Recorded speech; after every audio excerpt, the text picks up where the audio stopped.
시청자 여러분 안녕하십니까? 하루의 뉴스를 정리해드리는 YTN 뉴스라이트입니다. 히로시마에 도착한 윤석열 대통령, 사흘간 숨가쁜 외교전에 들어갔습니다. 특히 한일 셔틀 외교가 복원된 이후 한미일 새 정상의 연쇄 만남이 예정돼 있어서 삼각공조에 어느 정도 힘이 실릴지 주목되죠. 중요 회담이 열리는 모레 후쿠시마 오염수 시찰단도 출발하는데 실효성을 둘러싸고 여야 공방이 한창입니다. 김남국 의원의 코인 거래 의혹에 대해서 국민의힘이 대선 자금 세탁 의혹을 꺼냈습니다. 왜 이런 주장을 하는 건지, 합리적 의심을 할 만한 근거는 있는 건지 따져보고요. 돈 봉투에 코인 의혹까지 덮쳤는데 민주당 지지율은 소폭 올랐습니다. 어떤 이유인지 잠시 뒤에 전국 대담 나이트 포커스에서 풀어보겠습니다. 뉴스나이트 오늘의 헤드라인부터 정리해드립니다.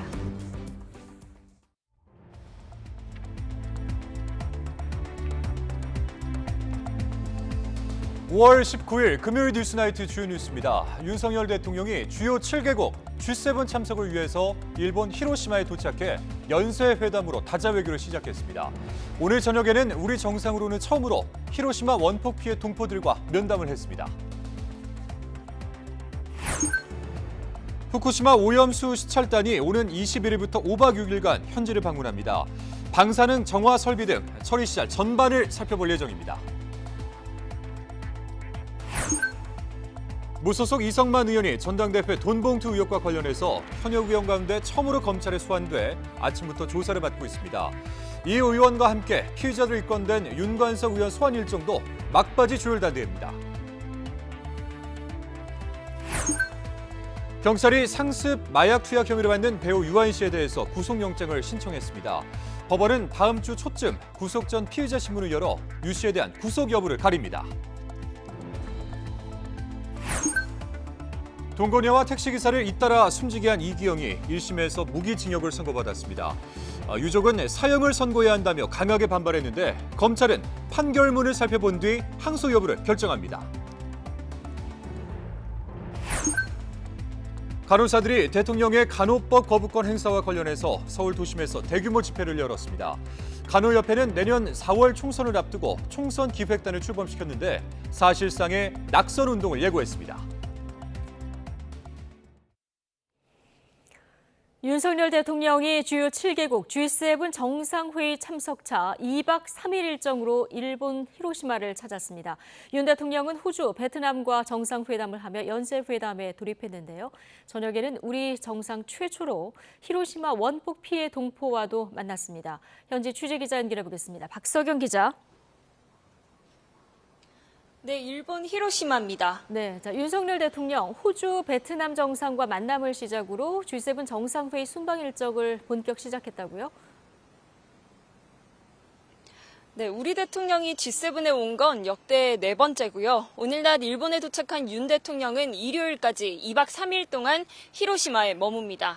윤 대통령은 일본 히로시마에서 열리는 G7 정상회의에 호주, 인도, 베트남 등 7개 나라와 초청국 자격으로 방문했습니다. 미국 국빈 방문과 1박 2일 일본 도쿄 방문 등 최근 양자회담이 잦았는데 지난 1월 스위스 다보스 포럼 이후 4개월 만에 다자 외교 무대에 다시 나서게 됐습니다. 당장 오늘 첫날 일정으로 호주 총리, 베트남 총리와 잇따라 정상회담을 진행했습니다. 윤 대통령은 호주 정상과 광물 교역, 방산 분야 협력을 논의했고 베트남과도 경제 협력 확대 등을 이야기했습니다. 저녁에는 우리 정상 최초로 히로시마 원자폭탄 피해 동포와 면담했는데요.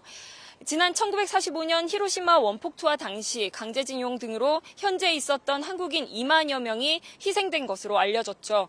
윤 대통령은 일본 기시다 총리와 한국인 원폭 피해자 위령비에 모레 동반 참배하기로 했다고 밝혔는데요. 그에 앞서 생존한 동포 피해자를 만났습니다. 또 이 자리에서 이 동포 피해자들을 한국에 초청하기로 했다고 밝히기도 했습니다. 대통령실은 미래 세대를 위해 한일 관계 개선을 추진하고 있지만 동시에 과거사 문제도 해결하겠다는 의지를 보여주는 거라고 설명했습니다. 직접 들어보겠습니다. 역대 대통령 가운데 히로시마 원폭 피해자들을 만나는 것은 우리 윤석열 대통령이 처음입니다. 한일 양국이 미래의 문을 열었지만 과거의 문도 결코 닫지 않고 해결해 나가겠다는 의지를 상징적으로 보여주는 거라고 얘기할 수 있겠습니다. 네, 윤 대통령은 방일 사흘째이자 마지막 날인 21일 G7 의장국인 일본 기시다 총리와 양자 회담을 진행하는데요. 도쿄와 서울을 오가면서 12년 만에 셔틀 외교를 복원한 지난 7일 서울 회담 이후 꼭 2주 만이자 윤 대통령 취임 이후 5번째 대자입니다. 네, 윤석열 정부 외교 정책의 한미일 공조가 핵심인데요. 이번에 한미일 회담이 열릴 가능성이 크다고요? 네, 다자 외교 무대 특성상 일정이 유동적인데 일본은 21일 열린다고 날짜까지 못 박았습니다. 둘씩 접촉해왔던 윤 대통령과 미국 조 바이든 대통령, 일본 기시다 총리는 스페인 마드리드와 캄보디아 프놈펜에 이어 세 번째이자 6개월 만에 다시 함께 만나게 됐습니다. 핵심 의제, 단연 북한의 핵미사일 위협에 맞설 한미일 3국의 공조 체계고요. 지난해 11월 프놈펜 성명에서 채택한 북한 미사일 정보 실시간 공유 등 협력 진행 상황을 점검합니다. 영내 안보와 공급망 동맹도 논의될 텐데 다만 지난 합의 사항이 추진되고 있는 만큼 더 추가적인 공동 성명이나 발표는 없을 거라고 합니다. 우리 대통령실은 이번 G7 정상회의 참석을 윤석열 정부 2년차 외교의 시작이라고 표현했습니다.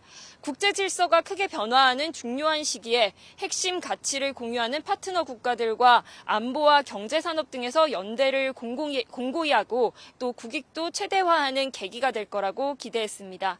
G7 의장국이 제기한 중점 주제, 법치에 기반한 국제 질서는 러시아와 중국을 겨냥했다는 해석도 나오고 있는데요. 윤 대통령은 G7 확대 회의 연설을 통해 식량과 보건, 기후와 에너지 등 글로벌 의제에 우리 정부의 기여 의사를 밝힐 것으로 보이는데 신냉전으로 불리는 첨예한 국제 정세에서 어떤 변곡점이 될지 주목되고 있습니다. 지금까지 일본 히로시마에서 YTN 박서경입니다.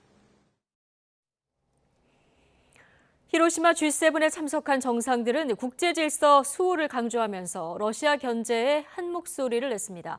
이런 가운데 젤렌스키 우크라이나 대통령도 이번 G7 정상회의에 직접 참석할 가능성에 무게가 실리고 있어서 논의의 급물살을 탈 것으로 보입니다. 도쿄에서 김세호 특파원입니다. G7 정상들은 히로시마 평화기념공원 내 원폭 자료관을 찾으며 첫 공식 일정을 시작했습니다. G7 정상이 함께 모여 원폭 자료관을 방문한 것은 이번이 처음입니다. 이후 G7 정상들은 핵 군축과 러시아 제재 등을 중심으로 한 우크라이나 정세를 집중 논의했습니다. 기시다 총리는 이번 정상회의를 통해 G7 국가들의 단합된 목소리를 강조했습니다. 国際社会が直面する諸課題の解決に向けた我々の断固たる決意をこの広島の地から共に強く発信していきたいと思います。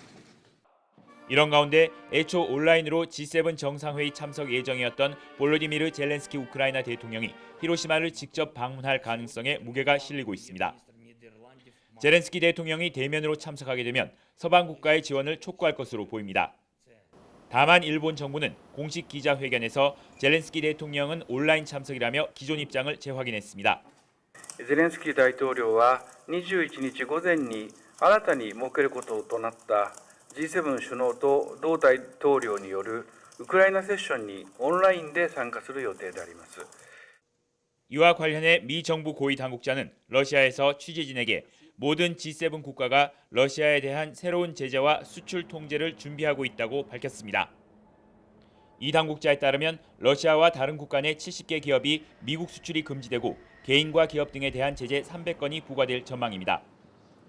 이번 G7 정상회의를 통한 대러 전선이 더욱 선명해질 것으로 보이는 가운데 젤렌스키 대통령의 대면 참석까지 확정되면 러시아 제재와 우크라이나 지원 논의는 더욱 급물살을 탈 것으로 보입니다.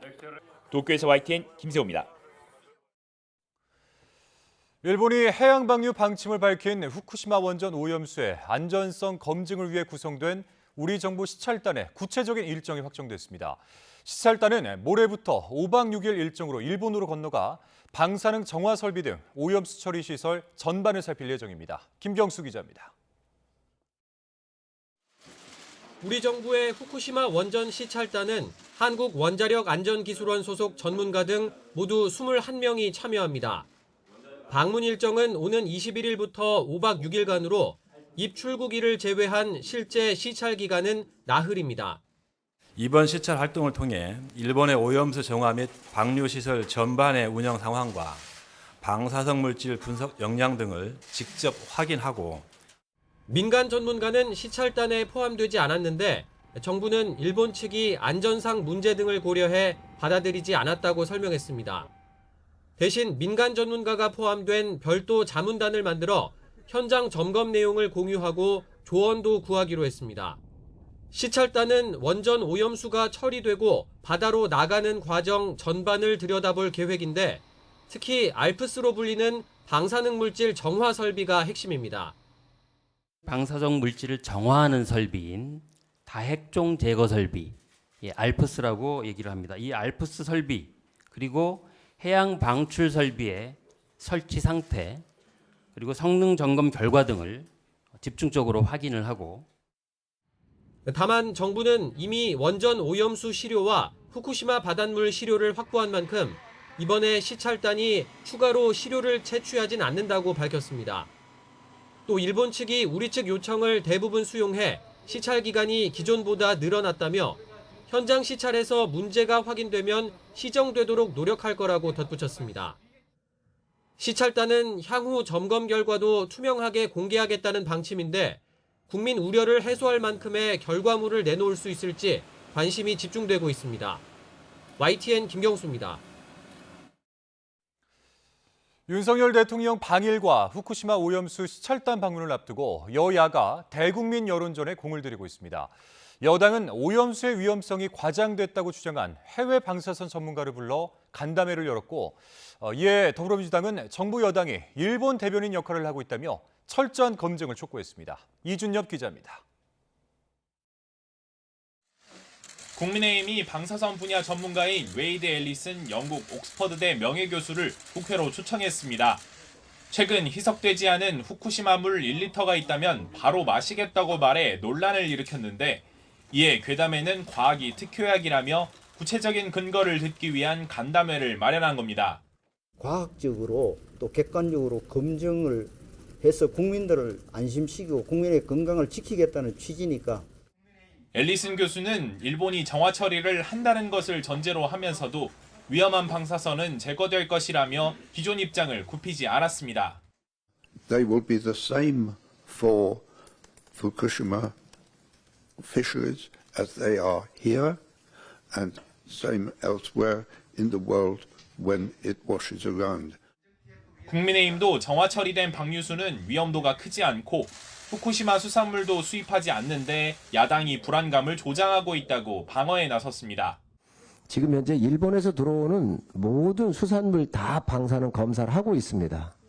문재인 정부부터 검사를 해서 지금까지 오염된 것이 나온 적이 없습니다.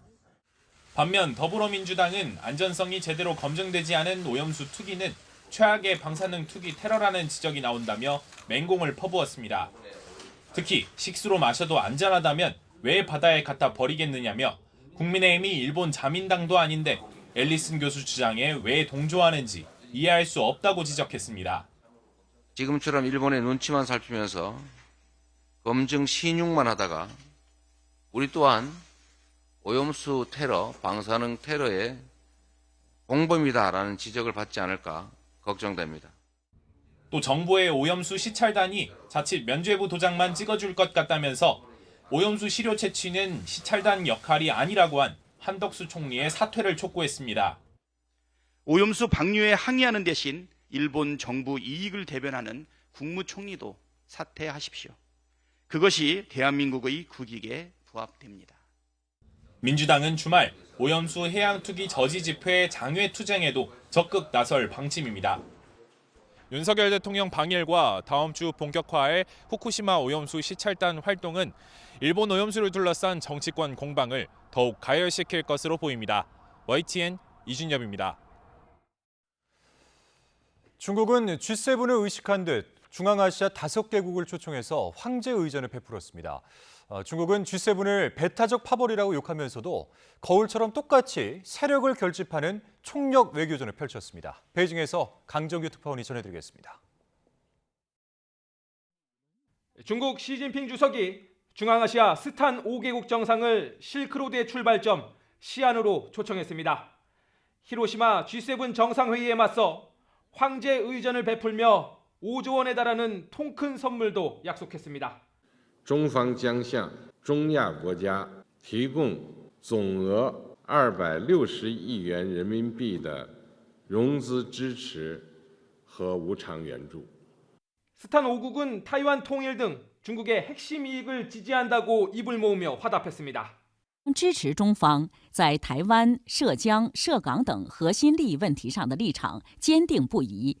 중국 외교부 대변인은 이번 회의 성과를 묻는 신화사 기자의 질문에 장장 2,500자에 달하는 찬사를 쏟아냈습니다. 시 주석의 기조연설과 맞먹는 분량입니다.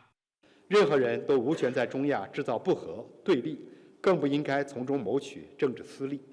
중국 관영 매체들은 자국을 견제하는 G7 정상회의를 후쿠시마 오염수에 비유하며 깎아내렸습니다. 중국 시안이 개방과 평등에 다자주의 맑은 물줄기를 주입한 반면 히로시마에선 대결을 유발하는 지정학적 폐수를 방출했다는 겁니다. G7이 러시아군의 우크라이나 전면 철수를 요구하며 추가 제재안을 발표하자 러시아 총리의 방중 소식 발표로 힘을 실어줬습니다. 또 중국 평화중재특사의 EU 본부 방문 계획을 추가로 전하며 서방 세계의 균열을 파고들었습니다. 중국은 G7이 자국을 적대시하는 배타적 파벌을 이뤘다고 욕하면서도 거울처럼 똑같지만 정반대인 또 다른 세력화를 도모하고 있습니다. 베이징에서 YTN 강정규입니다.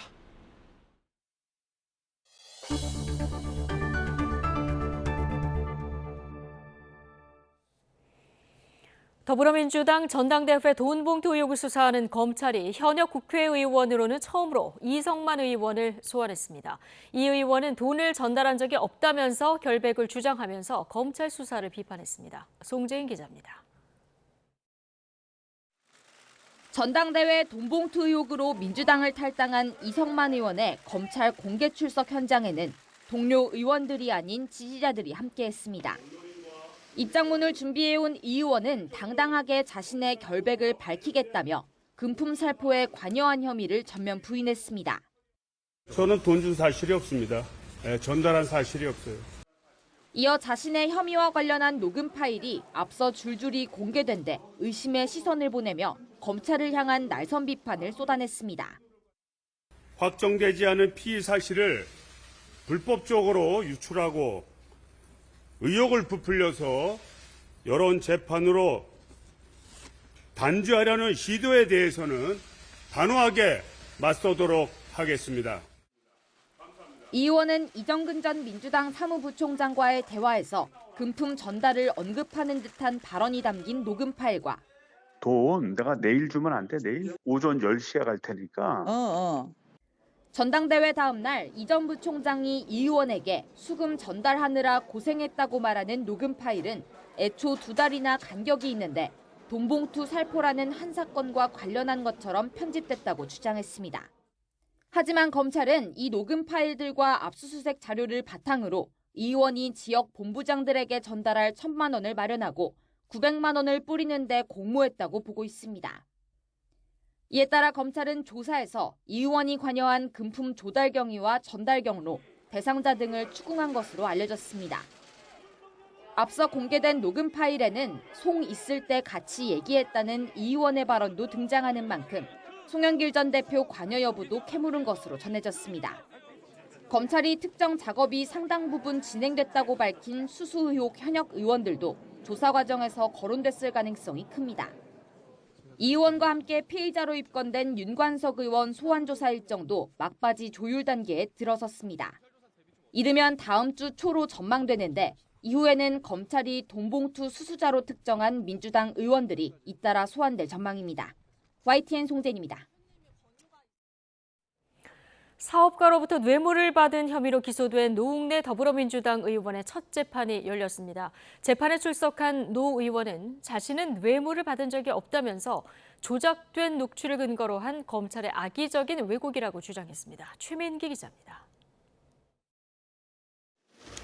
사업가에게서 청탁 대가로 뒷돈 6천만 원을 받은 혐의를 받는 노웅래 민주당 의원이 첫 재판 출석을 위해 법원의 모습을 드러냈습니다. 노 의원은 국민에게 심려를 끼쳤다며 고개를 숙이면서도 자신은 뇌물을 받은 사실이 없다고 항변했습니다. 불미스러운 일로 국민 여러분께 심려를 끼쳐서 송구합니다. 거듭 말씀드리지만 저는 뇌물을 받은 사실이 없습니다. 노 의원은 돈을 줬다는 사업가와는 일면식도 없고 통화조차 한 적이 없다고 강조했습니다. 그러나 검찰은 앞서 체포동의안 국회 표결 당시에도 노 의원이 돈을 받을 때 돈봉투 소리까지 녹음된 녹취가 있다며 혐의 입증을 자신했습니다. 저번에 주셨는데 뭘 또 주냐?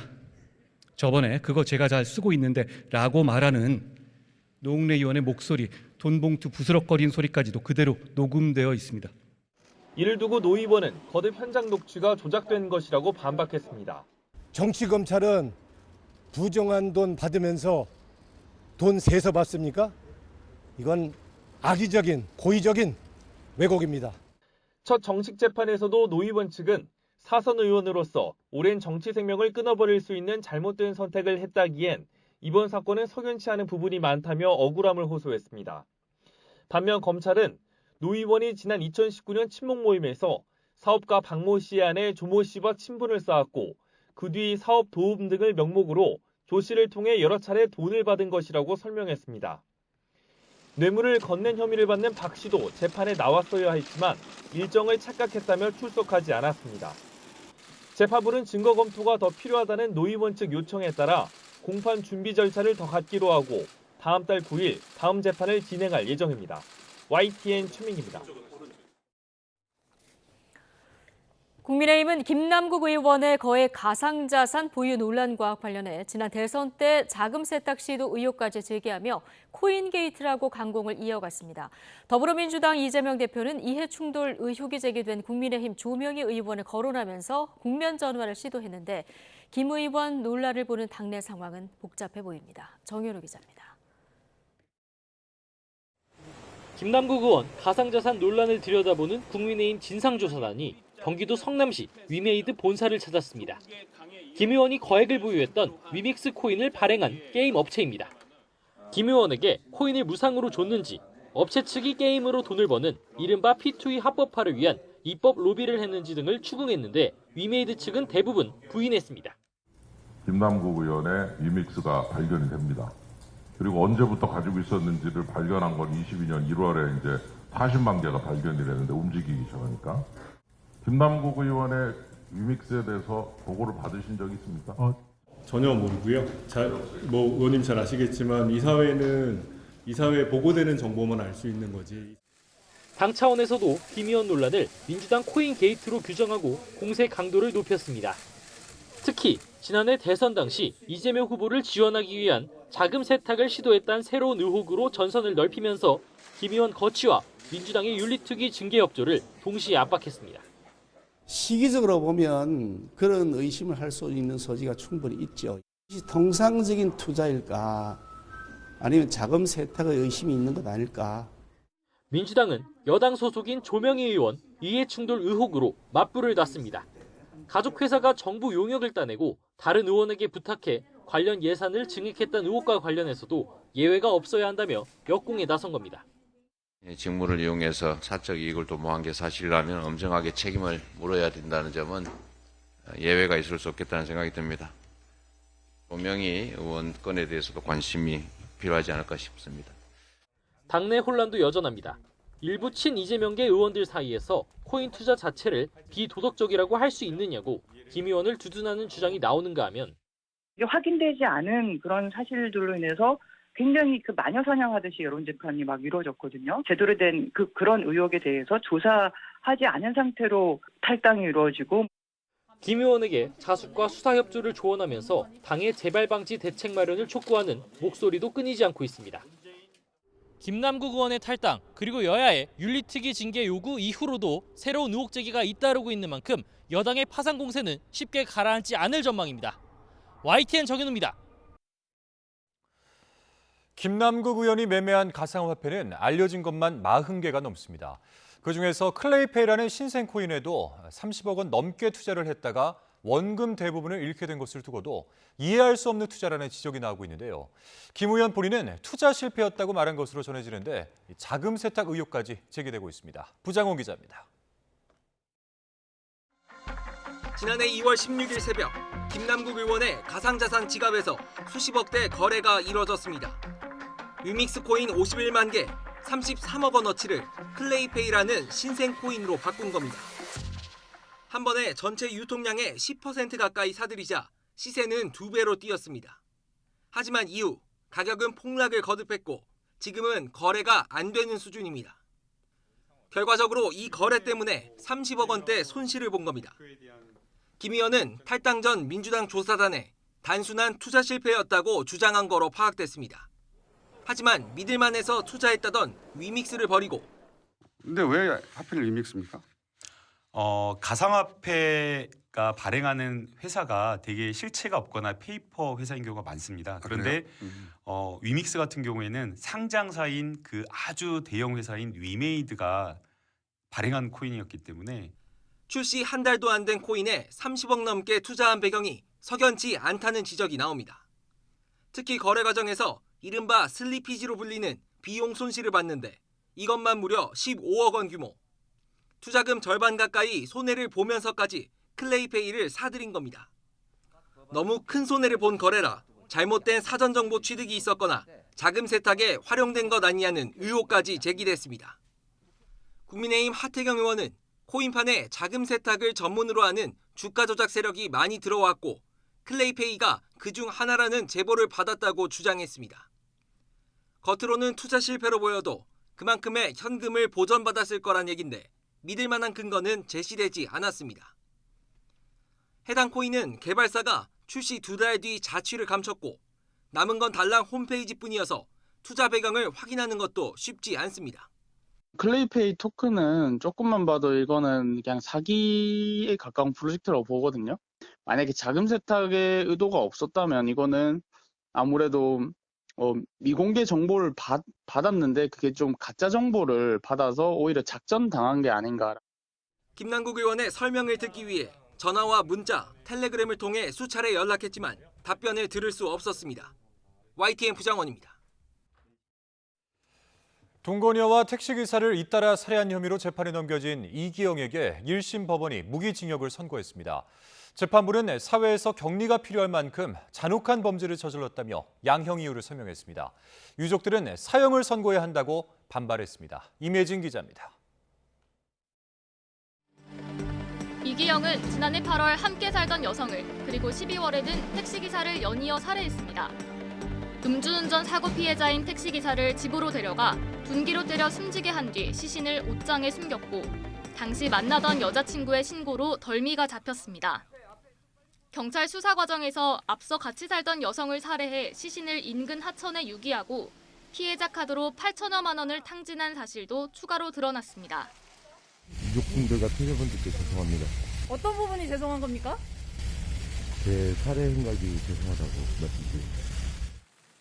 끔찍한 범행으로 신상이 공개된 이기영에게 1심 법원은 무기징역을 선고하고 30년 동안 전자발찌 부착을 명령했습니다. 재판부는 강도살인과 사체유기, 보복살인 등 9개 혐의와 공소사실을 모두 유죄로 판단했습니다. 특히 시신이 아직 발견되지 않은 동거녀 살해 혐의도 인정된다고 봤습니다. 이기영이 범행을 자백한 점을 근거로 들었습니다. 재판부는 이기영이 죄책감이나 양심의 가책조차 느끼지 않았다면서 인면수심이란 표현까지 써서 질타했습니다. 법이 허용했더라면 가석방 없는 무기징역으로 사회로부터 격리하는 방안을 고려할 만큼 대단히 잔혹한 범죄에 해당한다고 밝혔습니다. 다만 검찰이 구형한 사형 선고는 극히 예외적으로만 허용된다면서 이기영의 경우 사형이 명백히 정당화되기는 어렵다고 설명했습니다. 선고 때까지 반성문 한 장조차 내지 않은 이기영은 선고 뒤 무덤덤한 표정으로 고개를 숙인 채 아무 말도 하지 않았습니다. 1심 판결에 유족들은 강하게 반발했습니다. 연쇄살인범이라고 생각하거든요.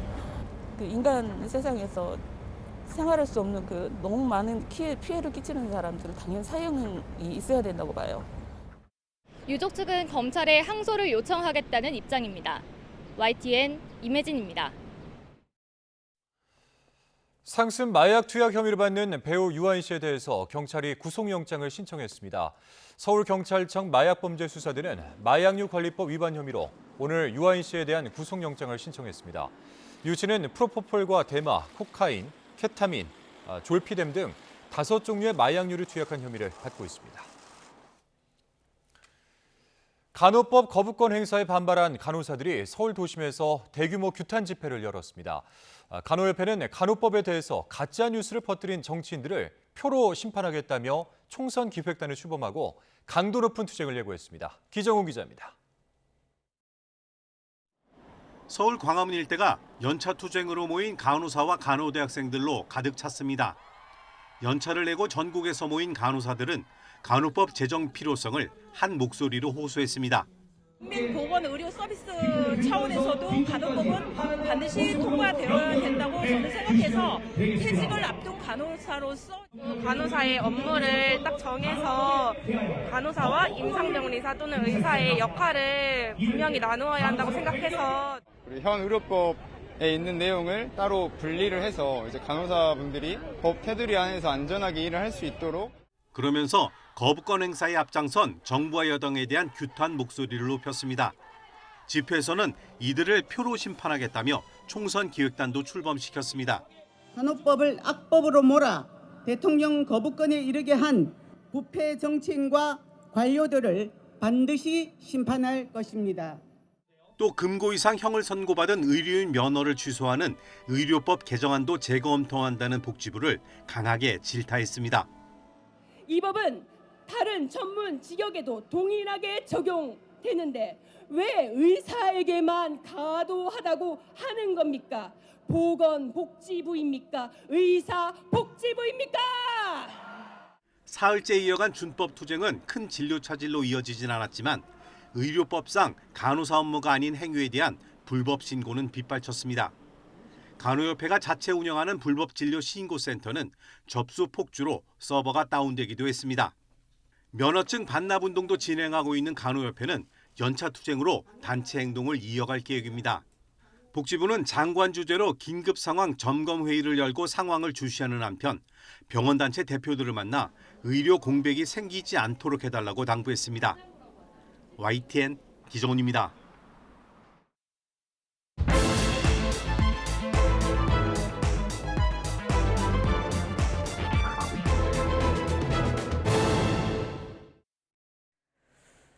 정치권 관심 뉴스들 진단해보는 나이트 포커스 시간입니다. 오늘은 정호김, 김영주 전직 의원 두 분 모셨습니다. 어서 오십시오. 네, 안녕하세요. 네, 안녕하십니까.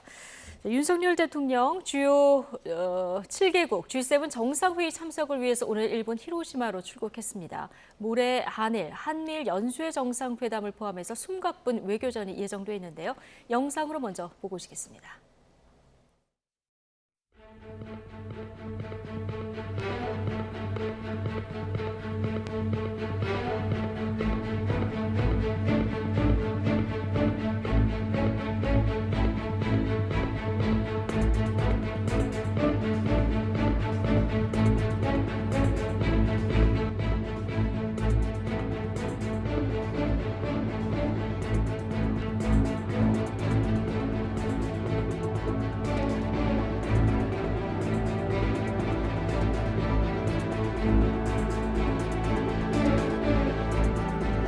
한미 간의 공조 체제를 더욱 공고히 하고 당당하게 일본에게 철저한 원전 오염수 검증 협조를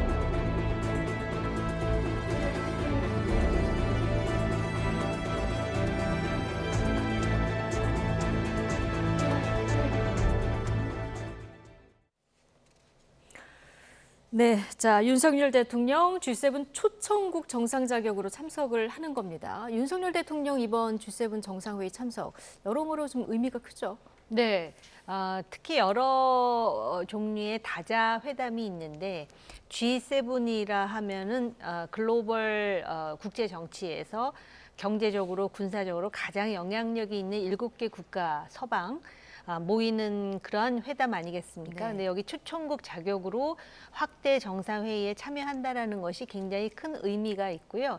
향후에 G7이 확장돼서 뭐 G8이 되거나 또는 G10이 된다면 그중에 가장 가능성이 있는 후보국이 바로 우리 대한민국입니다. 그런 차원에서 소위 초석을 다지는 그런 계기가 될 수가 있고요. 그다음에 G7의 의제는 물론 우크라이나라든지 중국이겠지만 네. 지금 그 당장의 현안이라고 할 수 있는 특히 우리나라에서 북한의 핵과 미사일 위협 그리고 글로벌 평화와 번영과 그다음에 안전을 위해서 어떤 미래로 향해야 될 것인지에 대해서 우리의 목소리를 표출할 수 있다는 점에서 의미가 있으리라 보여집니다. 예. 자, 21일 개최되는 한일 정상회담. 서울 정상회담을 가진 지 2주 만입니다. 셔틀 외교가 완전히 복원이 된 건데 특히 한일 정상의 일정 중에서 주목되는 부분이 원폭 피해자 그 위령비를 공동 참배하는 일정이 있습니다. 여기에 네. 한국인 강제징용 피해자들도 있기 때문에 이 부분 일정이 특히 주목이 되죠.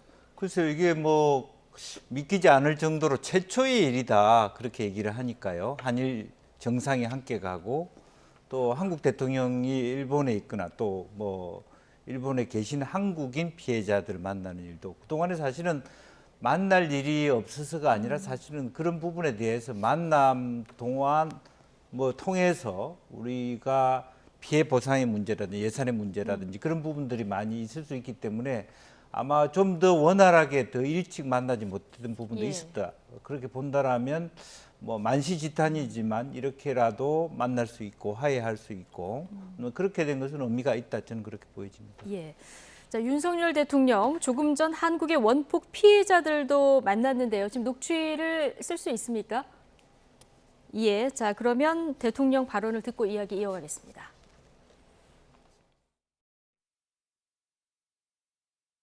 기시다 총리와 한국인 원폭 희생자 위령비에 공동 참배할 예정입니다.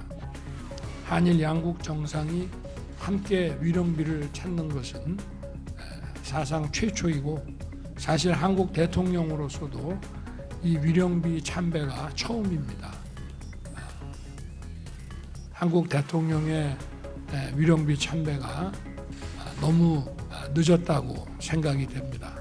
이 자리를 빌어 다시 한번 여러분께 송구 말씀을 올리겠습니다.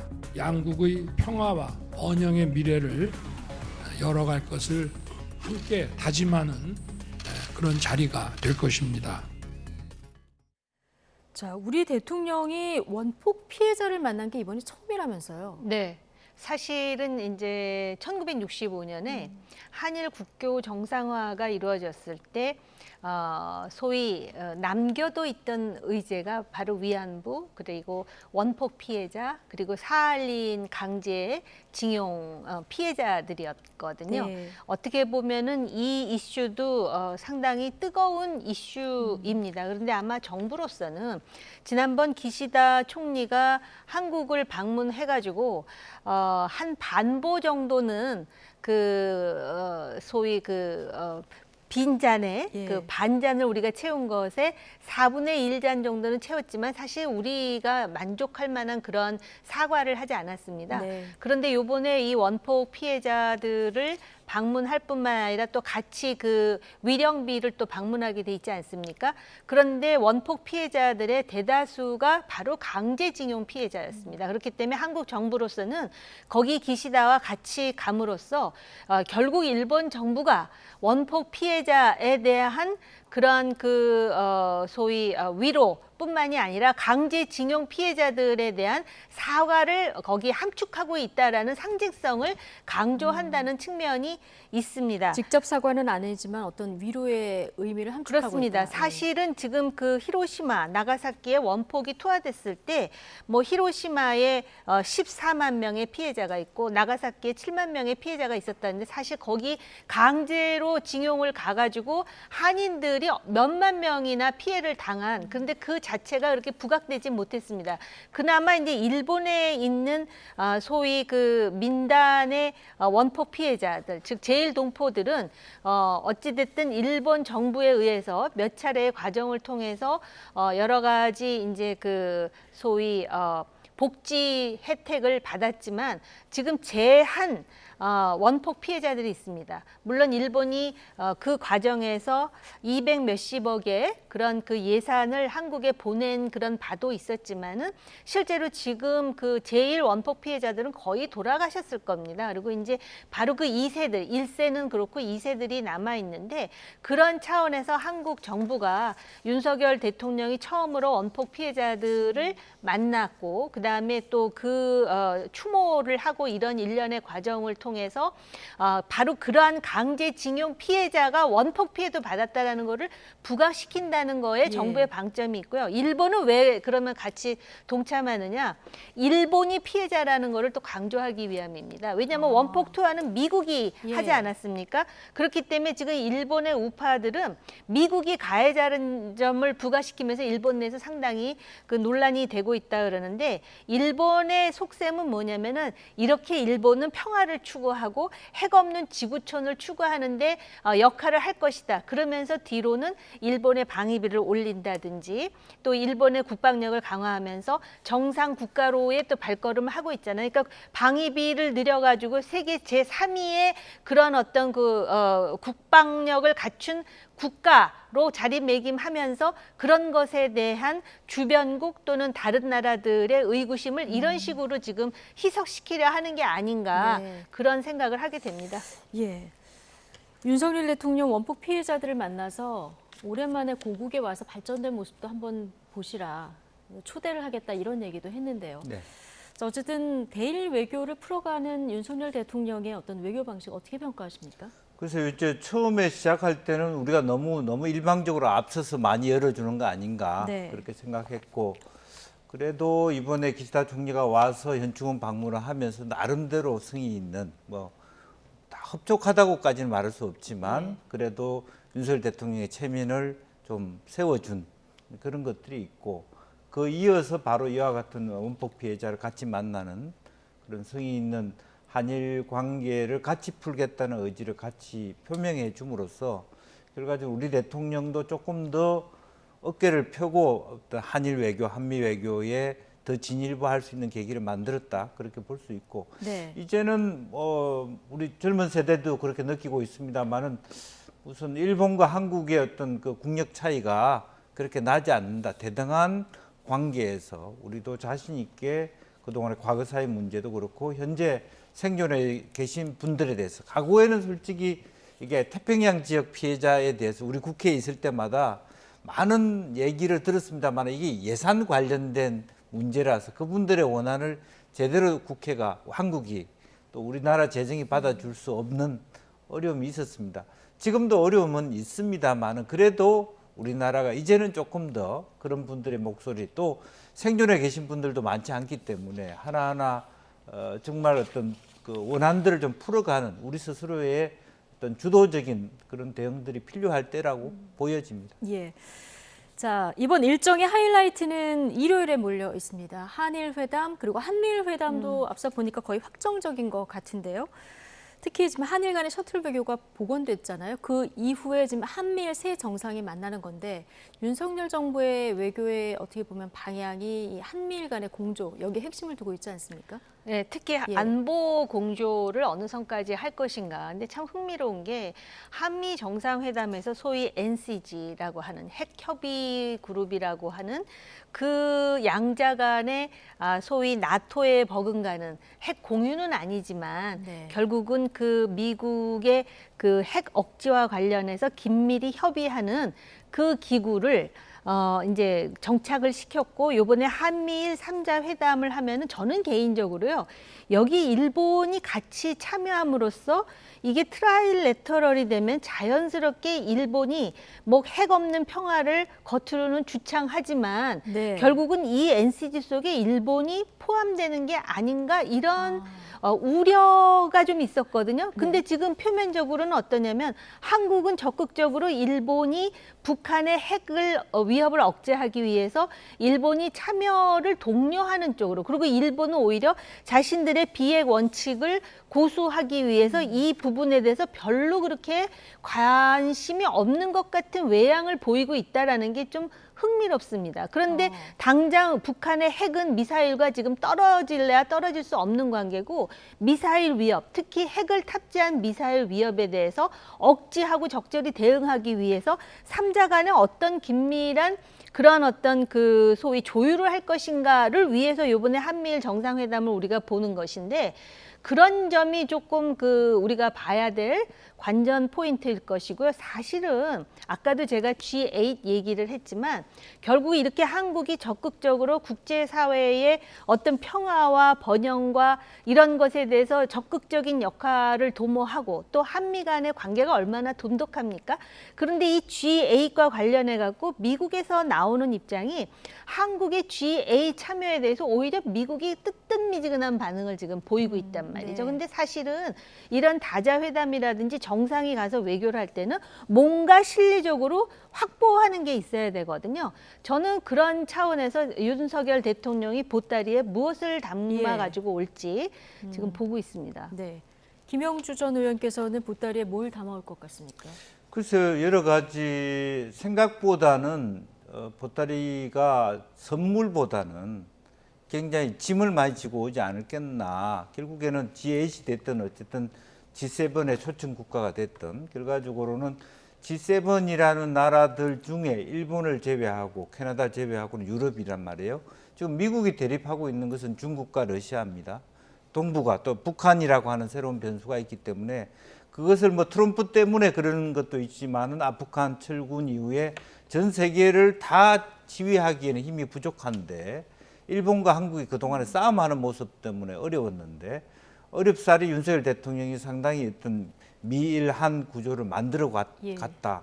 미국으로서는 상당히 환영하는 부분이지만, 물론 핵을 공유하는 것은 있을 수 없는 거고, 핵이 없는 나라가 나만 그런 것이 있습니다만, 그렇기 때문에 이 구도 자체는 결국에는 중국과 러시아와 대립하는 축에 확실하게 서는 것이 명확해지는 부분이고, 또 미국이 해야 될 숙제의 반을 일본과 한국이 떠맡아 앉는 데 동의를 하는 부분이 있습니다. 그래서 실제로 그런 것 플러스 또 후쿠시마의 음식까지 먹어야 되고, 또 혹은 수산물까지 또 실제로 그런 미국이 보는 가운데서 뭐 조화롭게 타협을 하려고 그러면 마찰을 낼 수 없는 구조라면, 생각만큼의 미국과의 관계, 일본과의 관계는 안보협의체라고 하는 형식 외에 경제적 이속을 얼마나 가질 수 있는가는 미지수다. 상당히 돌아와서 여러 가지 해명해야 될 것, 뭐 성과는 성과대로 있겠습니다만은 장기적으로는 상당히 힘들어질 수도 있다, 그렇게 생각이 듭니다. 제가 조금 부연하고 싶은 게 있는데요, 짧게. 지금 중국이 이 G7과 관련해서 아주 맹렬하게 지금 비난을 하고 있는 상황입니다. 러시아도 상당히 지금 비판적이고요. 그런데 이 우리나라에 지금 중국의 축구 선수가 구금이 돼가지고 소위 뭐 승부를 조작했다라는 알 수 없는 이유로 지금 그런 상황인데요. 외교라는 거는 근본적으로 국민의 안전을 위해서 외교가 있는 거예요. 그렇기 때문에 우리가 북한의 핵 위협에 대해서 대응하는 거 아닙니까? 그런데 지금 가만히 보면 G7의 분위기는 뭐냐면은 중국을 좀 이렇게 벽을 치고, 그 다음에 이제 러시아의 우크라이나에 대한 그런 비인도적인 행위에 대해서 공격하는 건데 다 맞는 말이거든요. 그런데 지금 전체적으로 분위기가 G7 플러스 이 초청국으로 하여금 그런 것에 이렇게 앞줄에 서게 만드는 그런 그림이 보여지면은 나중에 러시아라든지 중국으로부터 가장 약한 고리로 압박이나 공격을 받을 수 있는 대상이 될 수 있다라는 점에서 국제 정치라는 거는 사실은 내가 살기 위해서 강한 자에게 붙거나 아니면은 규합해 갖고 강한 자의 맞짱을 뜨거나 그거밖에는 없습니다. 법이 통용되는 그런 사회가 아니기 때문에, 그래서 그런 점에서 굉장히 한국 정부가 스마트 외교를 지금 펼쳐야 될 시점이라고 생각합니다. 자, 우크라이나 지원에 대한 목소리도 좀 계속 내고 있는데, 젤렌스키 대통령은 아예 히로시마에 올 거라는 오늘 보도도 나온 상황이라서 우리가 좀 스마트하게 대처를 해야 된다 이런 얘기를 좀 주셨는데요. 자, 앞서 잠깐 얘기해 주셨는데 일본이 G7 정상회의 때 후쿠시마산 식재료를 사용한다고 밝혀서 좀 논란이 됐죠. 여야 공방이 관련해서 거센데요. 입장 듣고 오시겠습니다. 정말 어이없고 무례한 외교 결례입니다. 타국의 인사들과 기자들에게 억지로 먹이려는 의도가 매우 불순합니다. 일본 731 부대가 2차 세계대전 당시 행했던 잔혹한 생체 실험이 떠오릅니다. G7 참석이 후쿠시마 오염수 덜러리를 쓸어간다 이런 식으로 비난을 하고 있습니다. 참 어이가 없습니다. 외교 참사 입버릇처럼 얘기를 합니다. 윤석열 정부의 외교 정책에 적극 협력하는 것이 도리라고 생각을 합니다. 자, 민주당에서는 생체 실험이란 단어까지 쓰면서 맹 비난을 하고 있는데요. 자, 이 문제는 어떻게 보십니까? 글쎄 뭐 저 표현은 좀 과했다 싶고요. 오히려 좀 더 정중한 표현을 하면 좀 따끔한 질책이 될 수도 있고 또 신선한 경중이 될 수도 있는데 국민들에게도 좀 거부감을 주는 그런 표현은 자제했으면 좋겠습니다. 어쨌든 간에 지난 그 일본 동경 올림픽 때에도 한때 선수촌에 후쿠시마산 음식을 들이다가 실제로 각 나라에서 그걸 조달을 해야 되냐. 공수했잖아요. 네. 예. 그런 부분에 대한 비상이 한번 좀 걸렸던 부분이 있고요. 또 그런 측면에 있어서 이번에도 저런 것을 자기의 어떤 그 뭐랄까 명예 회복을 위해서 이렇게 전 세계의 G7, G8 그 정상들을 모셔다 놓고 안 먹을 수 없도록 하는 이제 이렇게 난처한 형국을 하는 것이 올바른 방법인지 모르겠습니다. 물론 그만큼 자신이 있다는 일본의 표현일 수도 있겠습니다만은 그럼에도 불구하고 이것은 과학 이전의 감정의 문제이고 그런 측면에서 조금 더 우리도 어떻게 우리 대통령이 저는 걱정이에요. 우리 대통령이 제일 먼저 솔선수범해서 먹을 것 같아서 걱정이에요.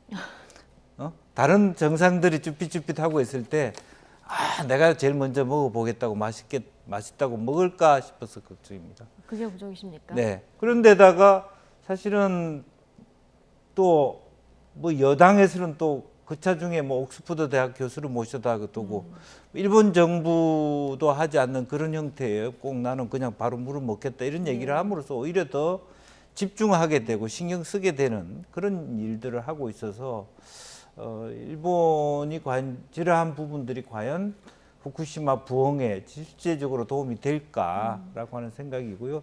더군다나 뭐 이번에 시찰이 그냥 시찰이지 않습니까? 사찰도 아니고 조사도 아닌 상태에서 그것조차도 오히려 대통령께서 좋은 외교 활동으로 오는 데 있어서 상당히 부담으로 작용할 것 같다는 생각이 듭니다. 이 시찰단 파견 관련해서 한일 간에 협의된 내용이 오늘 발표가 됐는데요. 민간 전문가도 포함이 안 됐고 그다음에 시료 채취 같은 경우는 이미 확보를 했기 때문에 이게 불필요하다 이런 얘기가 오늘 나와서 야당의 비판이 거세던데요. 이 실효성은 어떻게 보십니까? 시찰 갔다 오는 거니까 그래도 저는 시찰을 안 하는 것보다는 시찰을 한번 가서 그 소위 다핵종 제거 설비라고 합니까? 그 알프스라고 그 이름도 알프스라고 지은 것이 일본이 얼마나 계산적인가를 보여주는 부분이에요. 그러니까 그 다양한 핵물질을 제거하는데 그 이름이 알프스다. 알프스 그러면 우리는 청정한 하얀 설원을 상상하게 되잖아요. 그렇게 교활한 일본이에요. 그런데 시찰단이 가가지고 뭐 그 오염수가 완전히 처리가 됐는지를 확인하기는 어렵죠. 단지 이제 IAEA 검증단의 그 결과 발표가 있을 텐데요. 제가 알기로는 IAEA 검증단 속에 한국인 과학자도 들어있고 거기 중국인도 들어있고요. 뭐 그렇다고 하더라고요. 그렇기 때문에 시찰을 하면서 과연 시찰단으로서 시찰에서 또 확인할 수 있는 부분이 있지 않겠습니까? 제가 참 말씀드리기가 조심스러운 게 이게 저는 솔직히 그 오염수 전문가가 아니에요. 그렇기 때문에 무슨 뭐 지금 뭐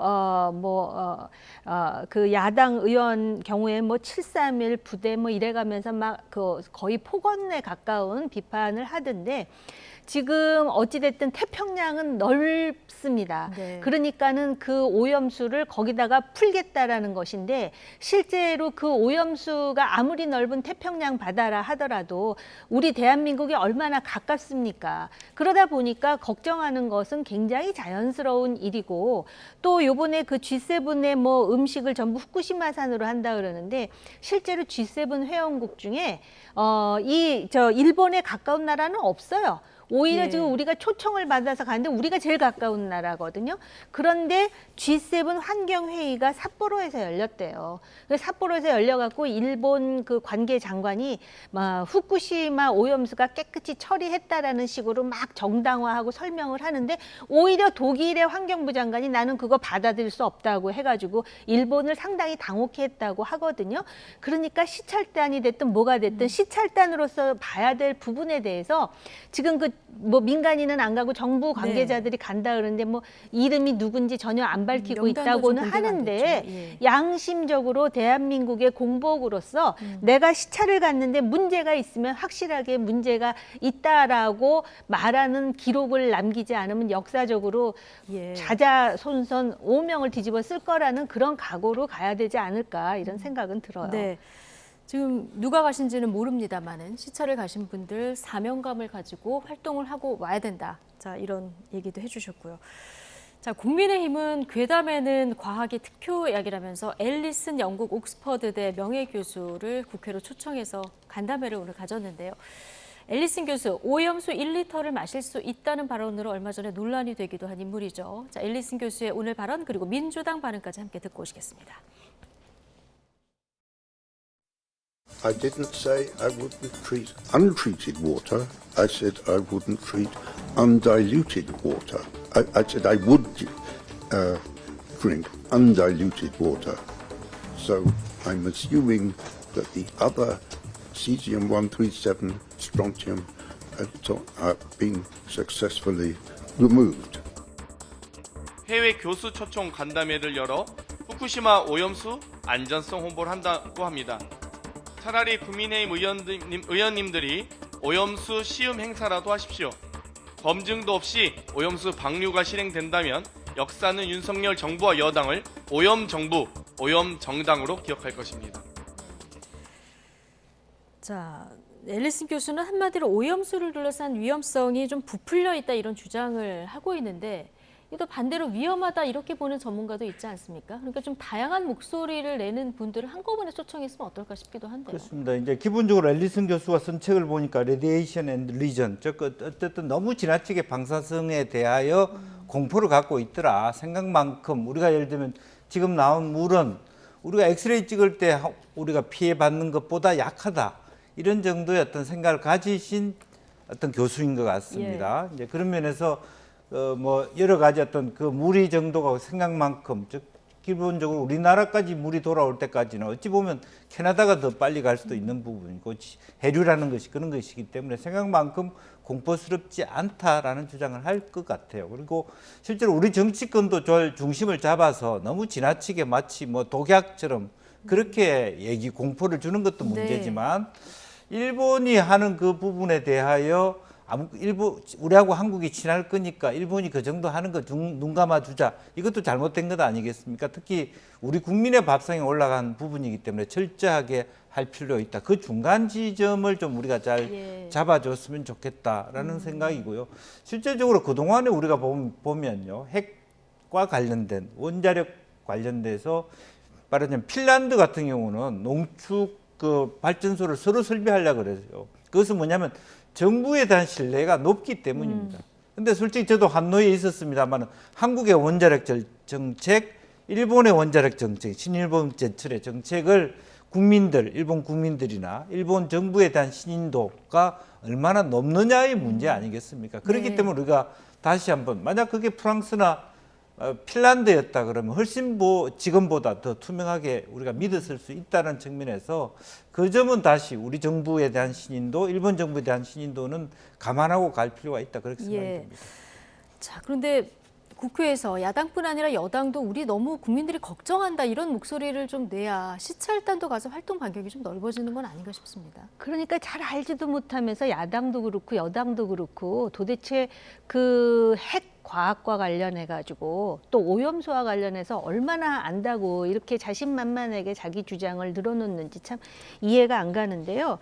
여기 지금 그 영국의 앨리슨 교수라는 사람도요, 전제가 있어요. 전제가 뭐냐면은 물을 처리됐다라는 전제로 볼 때 그 네. 처리가 되면 세슘 137 그리고 스트론튬이 제거됐을 거라는 전제로 자기가 1리터를 마시겠다는 거예요. 처리되지 않은 물을 마시겠다고 근데 말씀드린 건 그 아니다. 처리 장치가 100% 완벽하냐 이것에 대해서도 논란이 있고요. 그렇죠. 그리고 뭐 영국의 옥스퍼드 대학도 유명하겠지만 대한민국이 제일 유명하다는 서울대 교수 두 분이 이 문제를 가지고 논쟁을 벌이더라고요. 그러니까 과학자, 괴담에는 과학이 특효약인 건 맞지만 과학자들 사이에서도 이게 한 목소리가 안 나온다라는 거는 사실 그렇잖아요. 해류가 지금 뭐 홋카이도로 후쿠시마 오염수가 홋카이도까지 태평양을 돌아가는데 10년 걸렸다 그러고 또 우리나라 제주 앞바다까지 오는 데는 3, 4년이 걸린다 그러는데 실제로 무거운 핵 물질은 그보다 빨리 우리나라 바다 밑에 가서 잠겨 있을 것이다. 여러 가지 주장들이 나오는데 그중에 정략적으로 자기들한테 유리한 얘기만 하면서 이렇게 국민들을 혼란스럽게 하는 게 정치의 역할은 아니거든요. 근데 그 말은 하더라고요. 그 과학자 중에 한 사람이 결국은 원자 핵 물질이 있어도 이게 반감기라는 게 있잖아요. 그러니까는 지금 이 후쿠시마 오염수가 완전히 없어지는데 희석되는데 가만 내버려두면 뭐 한 38년이고 이것도 정확지는 않습니다. 그러니까 한 10년만 내버려 두고 있다가 그때 풀지 왜 벌써부터 방류를 하느냐 또 이런 주장도 하는데요. 정부는 지금 이 여당이 다른 당도 아니고 여당이 소위 그 후쿠시마 오염수 1리터를 마실 수 있다는 과학자를 불러가지고 이런 식의 어떤 정치 이벤트를 벌이는 거는 왜 스스로가 우리나라의 지금 가장 그 불편한 프레임이 친일 프레임이잖아요. 근데 왜 스스로 친일 프레임에 모자를 뒤집어 쓰려고 그러는지 이해가 안 가요. 과학자들도 의견이 이렇게 분분한데요. 비전문가들은 정말 조심스럽게 네. 좀 접근을 해야 된다. 자, 이렇게 이해를 하겠습니다. 자, 이재명 대표는 내일 오염수 방류 규탄 장외 집회, 민주당 의원들도 참석을 한다고 하는데 여당에서는 또 이거 돈 봉투 의혹, 김남국 의원 코인 의혹 희석하려는 거 아니냐 이런 비판도 나오는 상황이라서 자, 앞으로 여론이 어떻게 흐를지 좀 지켜봐야 될 것 같고요. 김남국 의원의 코인 의혹은 지금 계속 커지는 중입니다.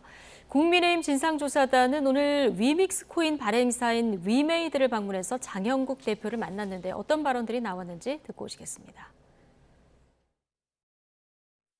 특정 어떤 사람을 주기 위한 용도로 쓰기는 것은 사실상 불가능하다라는 말씀을 드릴 수 있을 것 같습니다. 저희는 탈중앙화 서비스이기 때문에 지갑 주소만 알지 그 지갑 주소의 주인이 누군지는 알지 못합니다. 따라서 어떤 지갑 주소가 김남국 의원의 것인지 저희 모르기 때문에 저희가 에어드랍한 게 김남국 의원에게 전달됐는지 알지 못한다는 의미고요. 네. 그러니까 에어드랍 방식이나 프라이빗 세일로 대량의 위믹스를 김남국 의원이 제공받은 거 아니냐 이런 의혹이 있었고 여기에 대한 질문을 했는데 자, 장영국 대표는 이게 특정인에게 전달되는 거 알 수가 없는 이런 구조라는 거예요? 실제로 뭐 콜드 월렛, 탈중앙화 지갑 같은 경우는 일반적으로 우리가 알 수 없다.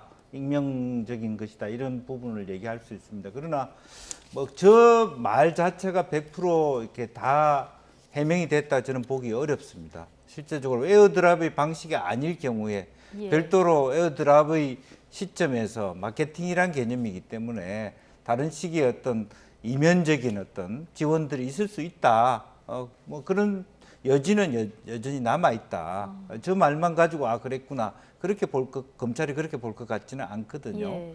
실제로 보면 여러 가지 어떤 오히려 뭐 장치라고 하는 건 콜드 월렛은 간단한 USB 같은 겁니다. 담아서 그냥 줘서 그 전달만 하면 들어가는 것이거든요. 그러니까 자기의 정부 개인 지갑 같은 금고 같은 겁니까? 네, 그것은 바로 USB 장치하고 똑같아요. 그래서 카드 같은 것도 있고 해서 거기다 담아서 줘도 만약 그런 경우에는 이제 에어드랍을 빌미로 한 로비라는 혹은 뇌물이라는 그 가능성조차도 있다. 왜? 그 김남국이기 방식으로 때문에. 받으면 본인이 제공하자는 모르겠군요. 그렇습니다. 그 방식은 그냥 형식적으로 정말 에어드랍은 알 수도 없는 게 장 대표 말처럼 우리가 무작위의 에어드랍을 하는 것이고 먼저 받아 먹는 사람이 임자이기 때문에 알 수 없는 게 맞아요. 그러나 실제적으로 대놓고 탈중화 준다는 것은 지도서도 모르게 줄 수 있다는 의미이기도 합니다. 이제 그렇기 때문에 이제 그런 차원에서 저 답변이 반은 맞고 반은 틀릴 수 있다라고 하는 것은 말씀드릴 수 있을 것 같고, 따라서 오늘 아침에 제가 게임 학회장님 들어보니까 결국 관건은 블랙박스는 위믹스다 그렇게 보더라고요. 실제로 그와 같은 로비라는 것들이 있었는지, 네. 김남국 의원의 로비 차원에서는 얼마든지, 왜냐하면 우리가 코인을 설계할 때요 1억 개가 있다 그러면 그중에 3천만 개는 팝니다. 그리고 1,000만, 2천만 개는 실제적으로 보면 마케팅 용도로 놔놓습니다. 그렇군요. 그 마케팅 용도 속에서 에어드랍도 있는 거고 정말 특별한 개인을 위한 선물도 있을 수 있는 겁니다. 다만 김남국 의원이 국회의원이 아니고 실제적으로 보면 어떤 뭐 법률과 이해 당사자가 아니라면 아무 문제가 없을 수 있는데 선물조차도. 네. 그러나 지금 자기가 법사위원으로서 혹은 대선에서 그와 같은 일을 해서 법안의 어떤 개정 또 진취적인 어떤 그 변경을 추진하려 했다면 그것은 문제가 될 수 있는 것이죠. 그런데 뭐 입법 로비 의혹에 대해서도 오늘 부인하는 이런 발언을 장영국 대표가 했는데, 지금까지는 의심스러운 정황이 있고 여러 가지 추론들이 나오는데 정확한 건 이제 수사를 통해서 그렇습니다. 밝혀져야 될 것 같고요. 국민의힘에서는요, 대선용 자금 세탁 의혹까지 지금 꺼내든 상황인데요. 어떻게 보고 계십니까? 왜냐하면은 그 위믹스만 하더라도 우리나라의 코인으로서 꽤 공신력이 있다고 하더라고요. 그런데 그 위믹스를 팔아가지고 듣도 보도 못한 소위 잡코인을 샀다는 거 아니에요? 네. 거기도 뭐 30억 얘기가 나와요. 그랬는데 그 잡코인을 다 잃었다는 거예요. 그러니까 이제 국민의힘에서 이게 돈을 다 손해를 본 게 아니라 사실은 지금 그것을 자금 세탁하기 위해서 그런 편법을 쓴 것이다 그러면서 하태경 의원을 포함해가지고 주장을 하는 것인데 결국 이 진실은 뭐 똑같은 얘기지만 수사를 통해서 밝혀져야 되고, 네. 저는 김남국 사태를 보면서 이제 우리가 하다가 코인 전문가까지 돼야 되는 것인가라는 네. 생각이 들고, 가장 중요한 거는 지금 말씀하셨듯이 입법 로비를 했는가, 그 과정에서 뇌물을 받았는가, 그다음에 사전 정보를 이용을 했는가, 그다음에 지금 김남국 의원이 그렇게 그 변호사로 하면서도 무슨 뭐 돈을 많이 버는 변호사가 아니었다 그러는데 도대체 자금 출처가 어디인가, 이런 것에 대한 명징한 그런 사실이 좀 확인해야 될 것 같아요. 윤리적으로는 다른 것도 다른 거지만 특히 이태원 참사 청문위에서조차 코인 거래를 했다라는 거 아닙니까? 예. 젊은 정치인을 국민들이 뽑았을 때는 이 더러운 정치판에 맑은 물 한 바가지를 붓는다는 심정으로 그 30, 40대의 젊은 정치인, 무슨 뭐 경력이 있는 것도 아니지만 그렇게 해서 뽑았고, 또 김남국 의원 스스로가 을을 위한 사회, 또 없는 사람들을 위한 위로, 뭐 이런 얘기를 했잖아요. 정의가 무엇이고. 그런데 지금 보니까는 완전 이 추구의 귀재, 대한민국 코인의 뭐라 그러더라? 뭐라 그러죠? 왜 영화도 있죠? 타짜? 뭐 해가면서 무슨 뭐 김남국과 관련한 다양한 용어가 제조가 되던데요. 네. 이런 것이 한국 정치를 더 우울하게 만드는 요소인 것 같아요. 네. 조금 전에 그래픽 다시 한번 좀 보여주시면, 하태경 의원 같은 경우는 이제 김남국 의원이 산 그 코인 중에서 클레이페이라는 게 있지 않습니까? 이 클레이페이가 자금 세탁을 전문으로 하는 조작 세력이 다루는 코인이다, 이런 얘기를 하면서 뭐 세탁의 의혹이 있다, 이런 주장을 했는데요. 이거 얼마나 설득력 있는 주장입니까? 사실 뭐 하태경 의원도 그러한 뭐 첩보를 받았다는 정도고, 제가 아는 한 하태경 의원도 코인에 대한 이해가 그렇게 높지는 않아요. 다만 이분이 이과 출신이기 때문에 다른 사람보다 더 잘합니다. 사실 물리학과는 거의 천재 수준 아니겠습니까? 이해력은 높아요. 그러나 전반적인 이해는 낮기 때문에, 다만 그와 같은 첩보가 있더라 하는 정도지 그것이 정설일 수가 없고, 그럼 전문가이신 두 가지 중에 하나입니다. 저와 같은 하태경 의원과 같은 설이거나 아니면 잘못 정보된 것으로 통해서 김남국 의원이 사기를 당했을 수도 있다라는 거고요. 하태경 의원은 예를 들어서 저런 식으로 팔아서 자기네들이 수수료만 빼고 우리가 이제 뭐 상품금 주듯이 원금을 다시 회수했다. 그게 이제 정치 자금이다, 비자금이다. 그런 부분이고요. 또 결과적으로 핵심적으로 FIU가 들여다보는 것은 왜 빗썸에서 소위 업비트로 왔는데 업비트에서 거래를 하지 않고 바로 전혀 듣도 보도 못한 코인으로 바로 빠져나갔느냐, 그 부분이 업비트에서 이상하다라고 생각했던 부분일 겁니다. 이제 그런 것들은 아마 소위 FIU 자체를 설계하신 분들이 봤을 때 기본적으로 FIU의 기능 자체가 자금 세탁에 대한 것이기 때문에 어떻게 돈이 들어왔고 어떤 식으로 돈이 빠져나갔느냐, 그런 의미에서 두 가지가 제일 중요하게 풀어야 될 거예요. 무슨 돈으로 했는가, 그리고 마지막 그렇게 판 코인이 사기를 당한 것인지 아니면 그런 방식으로 속여서 비자금을 만든 것인지, 자금 그런 세탁이냐 부분이고, 아니면 사기냐, 둘 중에 그런데 또 하나다. 하나는 이제 독특한 태도가 하나 있어요. 뭐죠? 지금 여러 가지 공격을 당함에도 불구하고 김남국 의원이 코인을 처분하지 않고 있어요. 네. 그 부분은 뭐냐 하면 사실은 자기 것 같으면 다 처분했습니다. 돈이 안 되더라도. 남의 돈을 가지고 했을 가능성이 완전히 처분하면 복구가 안 된다는 거죠. 이제 그런 부분에 대한 제 아는 주변의 사람들의 의혹은 그렇게 출발. 이게 자기 돈 같으면 손해를 보더라도 이제 정치적 상황에서는 빵원이 되더라도 처분할 텐데 처분을 못 하겠다 하는 이유는 뭔가? 자기 돈이 아니기 때문에 자기 마음대로 처분할 수 없기 때문에 아니겠냐. 이런 부분은 더 풀어야 될 숙제 같습니다. 그렇게 추론하시는 분들도 있다. 그 말씀 들으니까 10초만. 그 당에서 매각하라, 처분하라 했더니 탈당해 버렸잖아요. 그 말씀이 일리가 있는 것 같습니다. 김 의원님 말씀이. 탈당하라는 요구, 매각하라는 요구가 있으니까 탈당했다. 그래서 좀 일리가 있어 보인다. 이런 주장을 해주셨고요. 자, 김남국 의원. 그런데 대학 시절에 봤더니 모의 주식 투자 대회에서 전국 5위를 한 기록이 있더라고요. 이게 굉장히 오늘 화제가 됐어요. 수익률을 보니까 295% 정도 되더라고요. 어떻게 보셨습니까? 저는 참 대학생 시절에 주식 투자해서 수익을 올리는 이건 나쁘다고 볼 수는 없죠. 제가 나쁜 뜻으로 하는 얘기는 아니고요. 왜 우리 속담에 곰도 구르는 재주가 있다 이런 말을 하잖아요.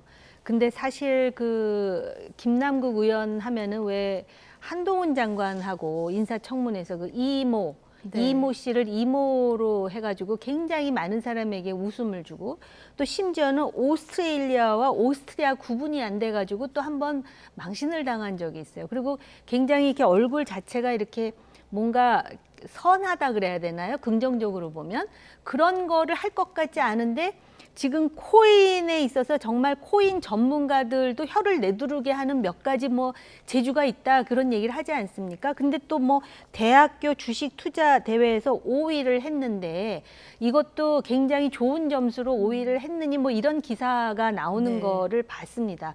그것도 굉장히 특출난 재능 중에 하나겠죠. 단지 국회의원으로서 국민의 대표로서 의정 활동을 하는 중에 지금 코인 거래를 했다라는 것도 그렇고, 지금 우리가 지적하는 몇 가지 지금 아직까지 밝혀지지 않은 진실들이 있지 않습니까? 그리고 초창기에 자기가 억울하다 그러면서 거짓말 탐지기라도 해봐야겠다 뭐 그런 과정에서 김남국 의원이 했던 말 중에 사실과 일치하지 않는 몇 가지 사안이 벌써 언론에 의해서 노출이 되지 않았습니까? 사실 우리나라에서는 이게 굉장히 거짓말이라든지 앞뒤가 안 맞는 거에 대해서 굉장히 관용으로 은근슬쩍 넘어가는데요. 정치인으로서 가장 하지 말아야 될 첫 번째 순위가 거짓말입니다. 그런 차원에서 뭐 주식 투자에서 대학교 때 5등을 하고 또 그 외에도 뭐 여러 가지 변호사 외에도 뭐 무슨 중개 사업도 하고 여러 가지 얘기가 나오는데요. 김남국 의원으로서도 본인이 지금 굉장히 괴롭지 않을까라는 생각은 해봅니다. 그렇겠죠. 비명계 중심으로는 비판이 쏟아지고 있고요. 그런데 또 반면에 친명계로 분류되는 양이원영 의원 같은 경우는 마녀 사냥하듯 여론 재판이 이루어졌다 이런 주장을 오늘도 했는데 지금 민주당 내 분위기는 읽어보시면 옆에서 보시기 어떻습니까? 글쎄요, 저는 이제 뭐 특히 이제 뭐 철험회라든지 그쪽에 계신 분들이 유독 옹호를 하고 나서고, 또 당내 강성 지지자들이 그렇게 김남국 의원을 비판하는 젊은 우리 정치인들 또 청년 위원들한테 굉장히 싸잡아서 굉장히 거칠게 폭언을 한다라고 하는 매우 가슴이 아픕니다. 실제적으로 보면은 어쨌든 윤리적으로 도덕적으로 비판받아 마땅한 부분인데 예를 들면 이재명 대표도 그런 태도예요. 저쪽 당은 뭐 형평성 문제를 자꾸 따지기 시작하면 결과적으로는 원정주의에 머무는 거고 당이 굉장히 큰 어려움에 처해 있는 것 자체에서 스스로 쇄신할 수 있는 기회를 오히려 더 잃어가는 그런 부분이기 때문에 저는 더군다나 특히 철음회 같은 또 젊은 의원들이 포함되어 있는 저런 집단에서 정신 바짝 차리지 않고 오히려 자기가 한 부분이 뭐가 잘못됐냐, 나는 돈 좀 벌면 안 되냐 이런 식으로 하는 것은 매우 잘못된, 정치가 뭐 하는 데인지를 정확하게 모르고 네. 공익이 없는, 공익심이 없는 사람들이 이 정치판에 들어와서 뭔가 잘난 체를 한다. 도저히 뭐 납득이 갈 수 없는 행동이다 그렇게 봅니다. 예. 이 코인 논란 말고도 민주당 돈봉투 의혹도 사실 대형 악재인데 오늘 이성만 의원이 현역 의원 가운데 처음으로 나가서 조사를 받으면서 혐의를 전면 부인을 했고 노웅래 의원 첫 재판도 오늘 네. 있었는데요. 노웅래 의원도 역시 혐의를 전면 부인한 이런 상황입니다. 자, 어쨌든 민주당의 지금 대형 악재가 몇 개가 연속적으로 터지고 있는데 그럼 지지율이 떨어졌을까 하고 오늘 갤럽 여론조사를 봤더니 민주당이 오히려 1%포인트 뭐 이걸 좀 뭐 살짝 올랐거든요. 이건 어떻게 봐야 될까요? 그러니까 이걸 보면은 국민의힘은 정말 희망이 없는 당인가 싶어요. 이런 대형 악재로 어떻게 보면 참 그 표현은 뭐하지만 도와준 거 아닙니까? 예. 그럼에도 불구하고 국민의힘의 지지도가 민주당보다 낮다. 물론 이제 여론조사 기간마다 조금 다를 수는 있겠지만 이런 부분에 대해서 국민의힘은 정말 깊이 곱씹어 봐야 되는 것이 아닌가. 30대에서는 민주당이 떨어졌는데 예. 결국은 뭐 60대 이상을 제외하면 민주당이 수도권에서도 그렇게 나쁘지 않다라는 거 아닙니까?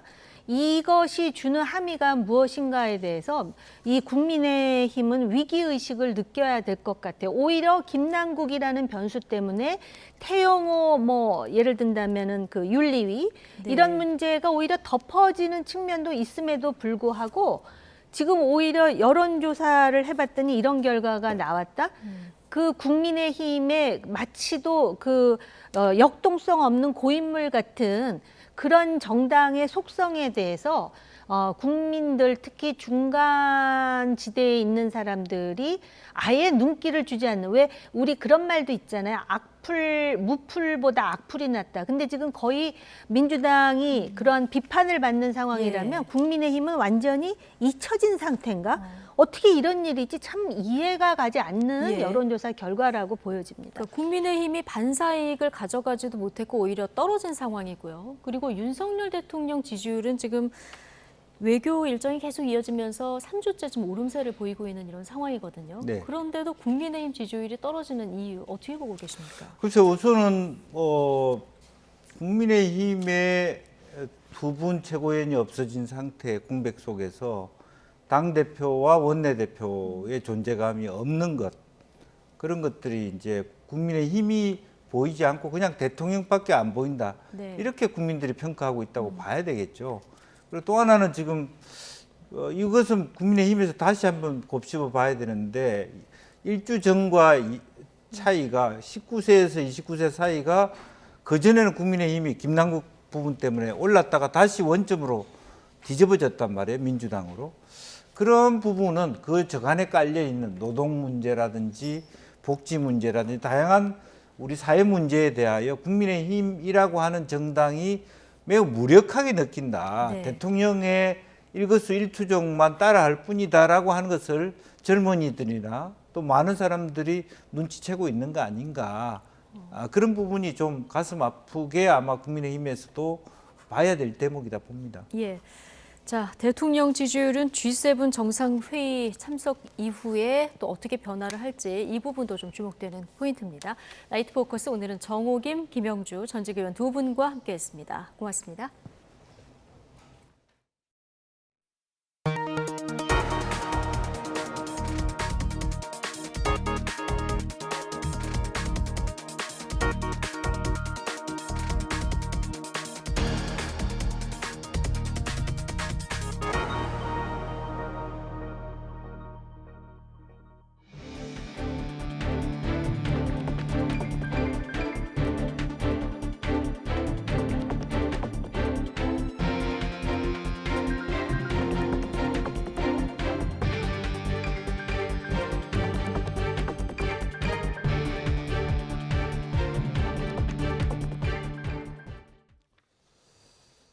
윤석열 대통령이 G7 정상회의 참석을 계기로 방문한 일본 히로시마에서 역대 대통령 가운데 처음으로 원폭 피해 동포들을 만났습니다.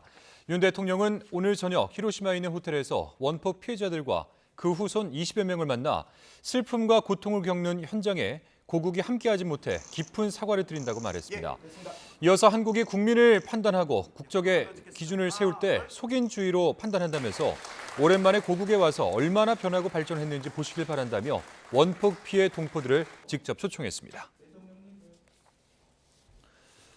윤석열 대통령이 주요 7개국 G7 정상회의가 열린 일본 히로시마에서 첫 일정으로 앤서니 앨버니지 호주 총리와 회담을 갖고 광물 교역과 방산 분야 협력 방안을 논의했습니다.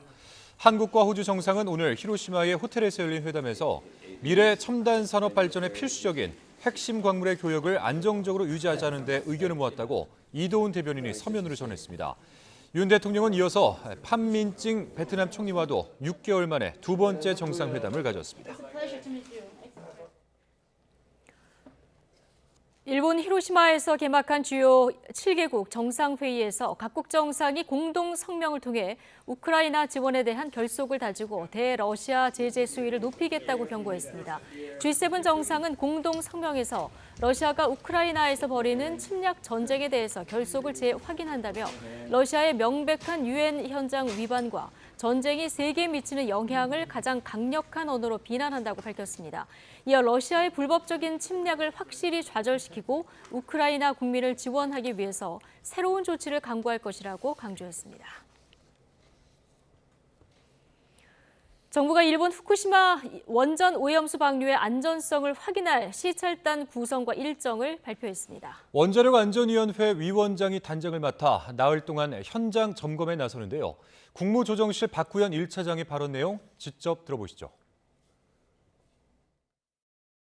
이번 전문가 시찰단은 원자력안전위원회 위원장을 단장으로 하고 지금까지 오염수 방류와 관련한 안전성 검토를 담당해온 한국원자력안전기술원 내 원전시설 및 방사선 분야 전문가 19명과 한국해양과학기술원 내 해양환경방사능 전문가 1명 등 총 21명으로 구성했습니다.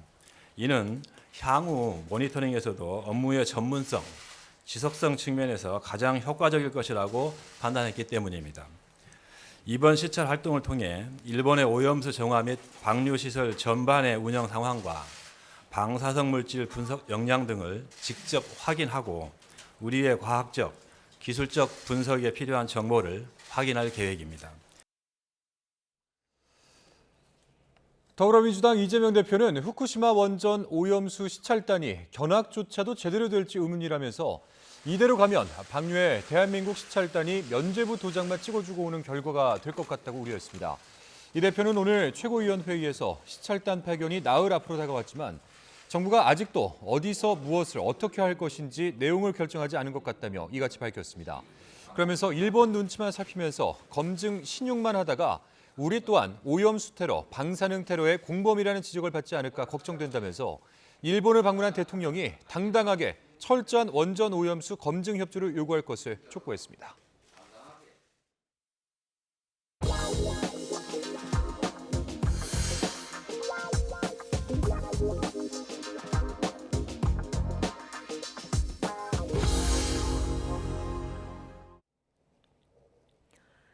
주가 조작 사태를 수사하는 검찰이 이번엔 라더견 대표 일당의 투자 수수료 창구로 의심되는 갤러리 등에 대해서 추가 압수수색을 벌였습니다.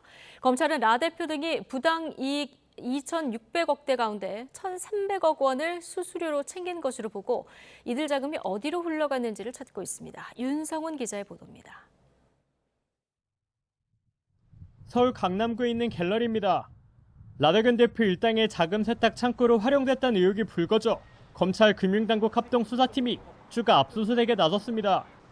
검찰은 라 대표 일당 투자자들의 투자 수수료가 그림 구입 비용 명목으로 해당 갤러리에 흘러 들어온 것으로 보고 있습니다. 특히 수억 대에 달하는 고가의 그림을 사들여 범죄 수익금을 은닉하려 한 것으로 의심하고 있습니다. 또 라 대표 일당에게 투자했다가 손실을 본 뒤 고가의 차량 등을 받은 것으로 알려진 투자자에 대해서도 압수수색을 실시했습니다. 앞서 검찰은 주가 조작 등의 혐의로 구속된 라 대표 등이 시세 조종으로 벌어들인 2,640억 원대의 재산을 처분하지 못하도록 동결했습니다. 라 대표와 관련 법인 12곳이 부동산 60여 건을 소유하고 있고 일부는 가상화폐 형태로 숨겨져 있는 것으로 검찰은 파악하고 있습니다. 검찰 관계자는 라 대표 일당이 자본시장법 위반으로 벌어들인 수익을 찾아 최대한 환수 절차에 나설 것이라고 말했습니다. 검찰은 라 대표 일당이 주식을 서로 사고 팔아 주가를 띄우는 통정매매 방식으로 최소 2,640억 원대의 부당이득을 거두고 1,320억 원대의 수수료를 챙긴 것으로 파악하고 있습니다. 실제 지난해 4월부터 폭락이 발생한 지난달 24일까지 1,200여 차례에 걸쳐 474억 원 규모의 통정 매매가 이뤄졌다는 정황도 확보했습니다. 검찰은 통정 매매를 통한 불법 수익금 규모가 더 많을 것으로 보고 과거 거래 내역을 살피면서 해외에 숨겨놓은 범죄 수익도 추적하고 있습니다. 라 대표 일당의 부당 이득에 대한 환수가 이뤄지면 피해자들에게 일부 돌아갈 수 있지만 피해자 특정을 위해선 넘어야 할 산이 많습니다. 합동 수사팀은 피해를 주장하는 일부 고액 투자자들도 주가 상승과 폭락 과정에 관여한 공범은 아닌지도 함께 수사하고 있습니다. YTN 윤성훈입니다. 현대차와 기아차가 지난해 미국에서 도난당하는 경우가 많았습니다. 소비자들이 차량 결함 때문이라며 집단 소송을 냈었는데 우리 돈 2,700억 원가량의 최종 합의를 했습니다. 유재훈 기자의 보도입니다. 지난해 미국 소셜미디어에서는 현대차와 기아차를 훔치는 게 놀이처럼 번졌습니다. 이 차량들에는 엔진 이모빌라이저가 장착돼 있지 않아 너무 쉽게 절도놀이의 표적이 됐습니다. What this was for? They tore apart my steering wheel lock. Kias are manufactured so that you can actually hotwire a Kia with an iPhone charger. 피해 차량 수가 미 전역에서 급증하자 주 정부들까지 나서 대책 마련을 요구하는가 하면 리콜 요구에 보험 거부 사태와 함께 소비자들의 집단 소송까지 제기됐습니다. 이에 대해 현대차와 기아차는 결국 2억 달러, 우리 돈으로 2,700억 원가량을 현금 보상하기로 합의했습니다. 우선 보험으로 보상되지 않는 손해를 현금으로 모두 보상하기로 했습니다. 또 도난방지 소프트웨어 업그레이드가 불가능해 도난방지 장치를 구매하려 할 경우 최대 300달러를 지급하기로 했습니다. 현금 보상의 혜택을 받는 집단 소송 참가자 수는 정확히 공개되지 않았습니다. 다만 현대차와 기아 미국 법인은 미국에서 판매된 2001년에서 2022년형 모델 약 900만 대가 절도 범죄에 노출될 수 있다고 보고 있습니다. 회사 측은 2021년 11월 이후 생산된 모든 차량에는 엔진 이모빌라이저가 기본적으로 장착돼 있다고 설명했습니다. 앞서 2월 현대차와 기아는 절도 피해 가능성 있는 미국 내 차량들에 대해 도난방지 소프트웨어 업그레이드 지원을 시작했습니다. 회사 측은 현재까지 해당 차량 대부분의 차주에게 소프트웨어 업그레이드 내용을 안내했으며 이달 말까지 통보를 마칠 계획이라고 밝혔습니다. YTN 유재웅입니다. 아시아나항공 합병을 추진하고 있는 대한항공이 난기류를 만났습니다. 두 회사가 합치려면 경쟁 국가로부터 기업 결합 심사 승인을 받아야 하는데요. 미국과 유럽에서 부정적인 기류가 흘러나오고 있습니다. 윤혜리 기자입니다. 대한항공의 아시아나항공 합병이 또다시 악재를 맞았습니다. 한 외신은 미국 법무부가 대한항공과 아시아나항공 간 기업 결합을 막기 위해 소송을 제기하는 방안을 검토하고 있다고 보도했습니다. 미국 내 경쟁에 해를 끼칠 수 있고 반도체와 같은 핵심 화물 운송이 특정 항공사에 지나치게 의존될 수 있다는 우려에서입니다. 대한항공은 이는 미국 법무부의 공식 의견이 아니며 소송 제기 여부도 전혀 확정되지 않았다고 일축했습니다. 지난 5월 12일 미국 법무부와의 대면 회담을 통해 아직 최종 결정을 내리지 않았으며 당사와 지속 논의하겠다는 공식 입장을 전달받은 바 있습니다. 대한항공은 기업 결합 승인이 이루어질 수 있도록 최선을 다할 것입니다. 이에 앞서 유럽연합도 두 회사 간 합병이 한국과 프랑스, 독일, 이탈리아, 스페인 4개 노선에서 승객과 화물 운송 서비스 경쟁 위축을 가져올 수 있다며 부정적인 의견을 냈습니다. 특정 항공사가 노선을 독점하면 항공권 가격은 더 비싸지고 오히려 서비스 질은 낮아질 수 있다는 겁니다. 미국과 유럽연합에서 연이어 부정적인 기류가 흘러나오고 있지만 전문가들은 특정 항공사의 노선 독과점을 경계하는 경쟁국들의 압박 차원이라고 해석했습니다. 미국 법무부에서 공식적으로 나온 것이 아닙니다. 현재까지 정상적인 절차와 과정을 가지고 진행되고 있는 것으로 봐야 합니다. 영국도 지난해 한 차례 독과점 우려를 제기했지만 대한항공이 슬롯을 양보하면서 승인을 얻어냈습니다. 대한항공은 이번에도 슬롯 배분 등 적극적인 시정 조치 방안을 검토하고 있습니다. 유럽연합은 이를 토대로 오는 8월 최종 승인 여부를 결정할 방침입니다. 현재까지 대한항공은 14개 국가의 기업 결합을 신고했고 이 가운데 11개 국가의 승인을 받았습니다. 필수 국가인 유럽연합과 미국, 일본의 승인만을 앞두고 있습니다. YTN 윤혜리입니다. 네, 국제신용평가사 무디스가 우리나라 국가신용등급을 기존과 같은 AA2로 유지했습니다. 등급 전망도 기존과 같은 안정적을 부여했습니다. AA2는 무디스 평가에서 세 번째로 높은 등급입니다. 무디스는 올해 한국 경제가 반도체 경기 둔화와 통화 긴축, 부동산 시장 조정 등으로 성장이 다소 둔화하겠지만 하반기 이후 반도체 경기가 회복되면서 반등할 수 있을 것이라고 밝혔습니다. 지난 2010년 북한의 어뢰 공격으로 침몰했던 천안함이 최신 호위함으로 재탄생해 해군 전투함으로 공식 편입됐습니다. 과거의 천안함보다 잠수함 대응 능력이 크게 향상됐는데 참전 장병들이 숨진 전우들의 마음을 담아 추억기를 직접 개항했습니다. 차상은 기자입니다. 다시 태어난 해군 함정 천안함의 꼭대기에 추억기가 내걸립니다. 참전 장병들이 전우들의 마음을 담아 직접 개항했습니다. 추억기 개항은 하늘에 있는 46명의 전우와 군과 사회에 있는 58명의 전우들과 함께 올리는 것이라고 생각합니다. 지난 2010년 북한의 어뢰 공격으로 침몰한 천안함이 최신 호위함으로 재탄생해 해군의 전투함으로 공식 편입됐습니다. 과거의 이름을 물려받았지만 규모와 성능은 크게 향상됐습니다. 1000톤급 초계함에서 2800톤급 호위함으로 체급이 올랐고 해상 작전 헬기 한 대도 탑재할 수 있습니다. 추진 전동기와 가스터빈 엔진을 결합한 하이브리드 추진 체계를 갖춰 은밀한 기동과 고속 기동이 모두 가능해졌습니다. 특히 잠수함에 대응하는 능력이 크게 향상됐습니다. 예인 선배열 음탐기를 장착함으로 인해서 적 잠수함을 탐지할 수 있는 능력이 신장되었고 장거리 대잠 공격 무기인 홍상어뢰 탑재함으로 인해서 적 대잠 작전을 수행함에 있어 크게 임무 수행 능력이 향상됨을. 취역식에 참석해 함정을 직접 살펴본 유족들의 마음은 남다를 수밖에 없습니다. 취역식 때 다시 부활한 천안함을 봤을 때 그 감동은 이루 말할 수가 없이 가슴이 벅차오릅니다. 내년 14주기 때 선상 위령제를 할 수 있도록 그런 기대감을 한번 가져봅니다.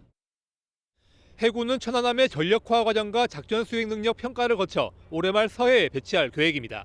YTN 차상입니다. 지난 6일 어선을 타고 서해 북방 한계선 NLL을 넘어 귀순한 북한 주민들은 코로나 통제 등에 못 이겨 탈북을 결심한 것으로 확인됐습니다. 북한의 경제와 식량난도 영향을 미친 것으로 보이는데 북한 매체들은 연일 식량 증산을 독려하고 있습니다. 임성재 기자의 보도입니다. 지난 6일 밤 어선을 타고 서해 북방 한계선 NLL을 넘어 귀순한 북한 주민들. 모두 9명 인척 관계를 주장하는 두 가족으로 파악됐습니다. 국가정보원 등 정보당국 조사에서 이들은 평소 남한 방송을 시청하면서 남한 사회를 동경해왔다고 말했습니다. 특히 귀순 동기로는 코로나19로 인한 사회 통제 강화를 꼽았습니다. 4년째 이어진 국경 봉쇄와 경제적인 어려움 등으로 북한 체제에 대한 염증이 가중된 것으로 보입니다. 최근 북한은 예년보다 심각한 봄 가뭄으로 식량 사정이 녹록하지 않은 것으로 알려졌습니다. 북한 매체들도 연일 모내기철 모든 힘을 집중하자며 주민 독려에 나섰습니다. 일부 지역에선 아사자까지 발생하는 것으로 전해진 가운데 연평균 식량 부족량은 80만 톤 내외로 추정되고 있습니다. 이번 아사자 발생은 북한의 양국 정책 그리고 유통 과정의 문제, 코로나 19 상황 등으로 발생된 것 같다라는 것이고 연간 기준으로 북한은 한 80만 톤 정도의 쌀이 부족한 상황에 있다라는 보고가 있었습니다. 결국 2017년 7월 이후 6년 만에 가족 단위 귀순까지 이어졌습니다. 코로나 봉쇄 상황에서 북한 당국이 민생 안정을 위해 중국과의 교역을 통해 식용유 등 생필품 위주로 공급량을 늘리고 있지만 절대 빈곤선에 머무르고 있는 주민들이 많아 탈북자가 늘어날 가능성은 여전히 높다고 볼 수 있습니다. 1000명대를 유지했던 탈북민 입국자는 코로나19 확산과 봉쇄로 두 자릿수로 줄었지만 최악의 식량난이 겹치면서 이탈 주민이 더 늘어날 가능성도 제기됩니다. YTN 임성재입니다. 윤석열 대통령의 미국 순방 당시 불거진 비속어 논란 보도 관련 정정보도 청구 소송에서 재판부가 음성 감정을 제안했습니다. 서울 서부지방법원은 오늘 외교부가 MBC를 상대로 낸 정정보도 청구 소송의 첫 변론 기일을 열었습니다. 재판부는 양측이 적절한 형태의 반론보도 게시에 합의하거나 그렇지 않을 경우 음성 감정을 통한 사실 확인을 거쳐 정정보도 여부를 결정하라고 제안했습니다. 이에 대해서 외교부 측은 추후 서면으로 답변하겠다고 밝혔고 MBC 측은 실제 대통령 발언이 무엇인지 외교부가 설명해야 한다며 현재 반론 보도는 고려하고 있지 않다고 말했습니다.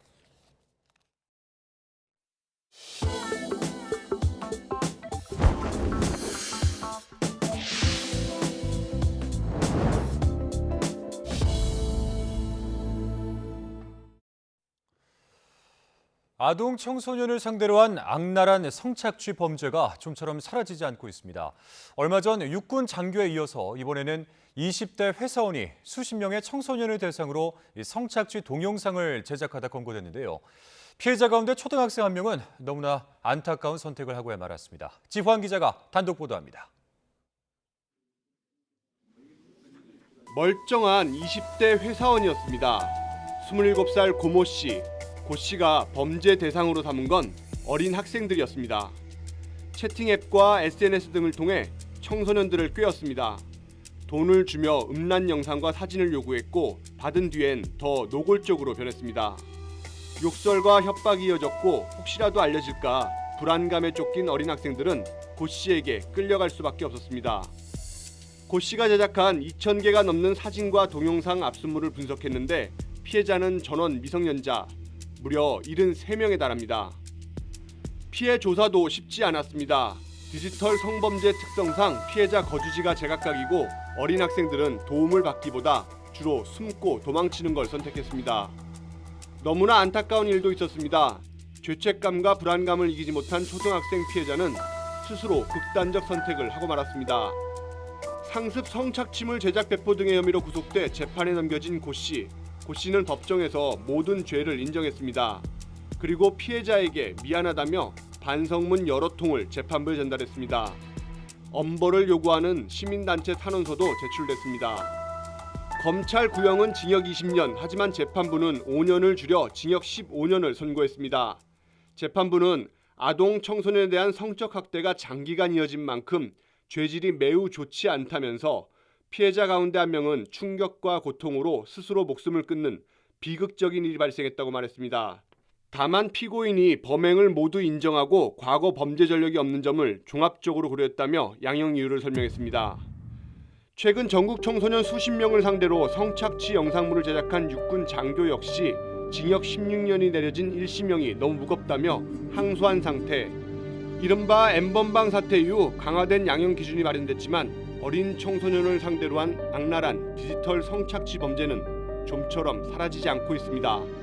YTN 지환입니다. 경찰이 미성년자와 여러 차례 성관계한 혐의를 받는 현직 경찰관의 주거지를 압수수색하는 등 강제 수사에 나섰습니다. 경기 북부경찰청은 어제 미성년자 의제 강간 혐의로 서울경찰청 소속 순경 20대 A씨의 자택을 압수수색했습니다. 경찰은 이곳에서 휴대전화 등을 발견해 압수했고 디지털 포렌식을 진행하고 있습니다. A씨는 지난 2월부터 SNS를 통해 알게 된 10대 여학생과 여러 차례 성관계를 한 혐의를 받고 있습니다. 등교하는 초등학생 4명을 성추행한 혐의를 받는 경기도청 간부 공무원에 대한 구속영장이 기각됐습니다. 수원지방법원은 경기도청 사무관 A씨에 대해서 증거를 없애거나 도망갈 우려가 없다며 구속영장 청구를 기각했습니다. A씨는 그제 아침 8시 40분쯤 경기 화성시에 있는 아파트 부근에서 등교하던 초등학생 4명을 잇따라서 추행한 혐의를 받습니다. 검찰은 이른바 계곡살인 사건을 방조한 혐의 등으로 재판에 넘겨진 이은혜의 지인이 직접적으로 살인을 방조했다고 주장했습니다. 인천지방법원에서 오늘 이은혜의 지인 A씨에 대해 열린 두 번째 공판에서 검찰은 이은혜 등에게 피해자가 심리적으로 지배되는 것을 알고도 A씨는 먼저 다이빙을 하는 등 안전하다는 확신을 줘 사망에 이르겠다고 말했습니다. 그러나 A씨 변호인은 살인을 방조할 의도가 없었고 119 구급대가 현장에 올 수 있도록 안내하는 등 구호 조치를 했다며 혐의를 부인했습니다. 마른 나무를 닥치는 대로 갉아먹어서 목조 주택의 저승사자라고 불리는 마른 나무 흰개미과 외래 흰개미가 국내에서 처음으로 발견됐습니다. 서울 도심에서 발견됐는데 이미 군집을 이룬 지 수년이 지난 뒤로 보여서 방제에 비상이 걸렸습니다. 김연아 기자입니다.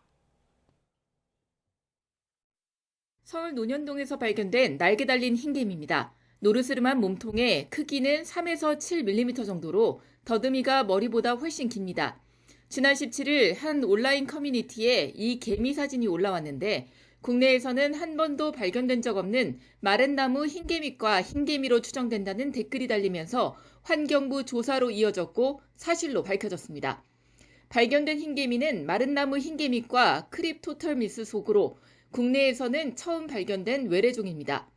흰개미는 보통 목재를 갉아먹어서 주택이나 문화재 등에 큰 피해를 주는데 특히 마른 나무 흰개미과는 수분이 없는 마른 목재까지 가리지 않고 갉아먹어서 이 개미가 서식하는 미국과 호주 등에서는 큰 골치를 앓고 있습니다. 나무를 안에서부터 파먹기 때문에 문제를 알아차렸을 땐 이미 골 쪽까지 상당히 파먹은 뒤일 때가 많아서입니다. 세계적으로 가장 골치 아픈 곤충, 목조주택의 저승사자로 불리는 이유입니다. 게다가 이번에 발견된 개미는 날개가 달려 있었는데 짝짓기 비행을 했다는 뜻으로 흰개미는 군집을 이룬 뒤 5년에서 10년이 지나 안정된 후에야 짝짓기에 나서는 만큼 서식지가 이미 안정화됐을 가능성도 있습니다. 환경부는 다만 아직은 지나치게 우려할 단계는 아니라고 강조했습니다. 이 개미가 추위에 약해서 국내 번식이 쉽지 않다는 겁니다. 추위에 잘 견디지 못해서 우리나라의 생태 환경에서는 서식이 좀 힘든 것은 사실입니다. 이번에 발견된 외래 흰개미류는 주택 내부에 있는 문틈에서 발견이 됐습니다. 개미가 외부에서 유입된 흔적은 없고 신고자의 거주지 주변이나 이웃 등에서는 발견되지 않았다고도 설명했습니다. 환경부는 신고 지점에 대한 긴급 방제 조치를 완료하고 외래 흰개미류를 발견하는 즉시 국립생태원 외래생물 신고센터로 신고해달라고 당부했습니다. YTN 김현아입니다. 6살 이하 영유아의 수족구병 환자가 크게 늘고 있습니다. 질병관리청은 오늘 전국 109개 의료기관에 참여한 수족구병 표본 감시 결과 6세 이하 영유아 외래 환자 1000명당 수족구병 의사 환자가 4월 둘째 주 4.0명에서 5월 둘째 주에는 13.8명으로 3배 이상 급증했다고 밝혔습니다. 질병청은 지난해에도 코로나19 이후 3년 만에 계절적인 수족구병 유행이 있었고 올해도 비슷한 발생 증가가 확인된 것이라며 수족구병이 코로나 이전과 비슷하게 유행할 것이라고 예상했습니다. 요즘 한낮 기온이 30도 이상으로 오르는 등 더위가 빨리 찾아온 가운데 정부가 폭염 대책 마련에 나섰습니다. 폭염특보 실효성을 높이기 위해서 발령 기준을 기온이 아닌 체감 온도로 전환하고 온열 질환 감시 체계를 상시 가동합니다. 차유정 기자입니다. 지난 여름 온열 질환으로 응급실을 찾은 환자는 1,500여 명. 그 가운데 9명이 목숨을 잃었습니다. 공사장 노동자나 땡볕에서 일하는 어르신들의 피해가 컸습니다. 많이 힘듭니다. 아침부터 폭염이 오다 보니까 이제 불가피하게 이제 한낮에 작업할 경우에는 좀 호흡도 가빠지고 많이 어지럽고 그런 편이죠. 이번 여름은 더 더울 거라는 예보가 나오는 만큼 정부가 일찍 폭염 대책을 내놨습니다. 먼저 폭염특보를 발령할 때 기온이 아닌 체감온도를 기반으로 합니다. 체감온도는 기온뿐 아니라 습도와 바람까지 반영해 실효성 있는 폭염 정보를 제공할 수 있습니다. 고령 농업인들의 안전을 위해선 폭염특보 발령 시 공무원 등 담당자가 밀착 관리하도록 합니다. 폭염 위기경보 심각 단계가 내려지면 공사는 중지를 권고할 방침입니다. 현장 근로자의 안전관리를 위해 폭염 위기경보 심각 단계 발령 시 공사를 중단하도록 권고하고 대책 기간 중 소규모 현장 위주로 합동 점검을 실시하겠습니다. 질병관리청은 온열 질환 감시 체계를 가동하며 일일 발생 현황을 누리집에 제공할 계획입니다. 취약계층의 여름나기가 힘겹지 않도록 전국의 무더위 쉼터는 5만 3천여 개를 설치합니다. 전국 무더위 쉼터 위치는 네이버 검색으로 쉽게 확인할 수 있습니다. YTN 차유정입니다. 서울 강남 3구와 용산구 등의 아파트값이 강세를 보이며 서울 아파트 가격이 상승 전환을 코앞에 두고 있습니다. 인천 아파트값은 1년여 만에 상승 반전했습니다. 이동우 기자가 취재했습니다. 서울의 대표적 재건축 단지인 송파구 잠실 주공 5단지. 전용 면적 76.5제곱미터가 최근 24억 800만 원에 거래됐습니다. 지난해 말 최저가 19억 8,350만 원에 비해 4억 원 이상 올랐습니다. 조금씩 오르네요. 오른 금액으로 계약이 되네요.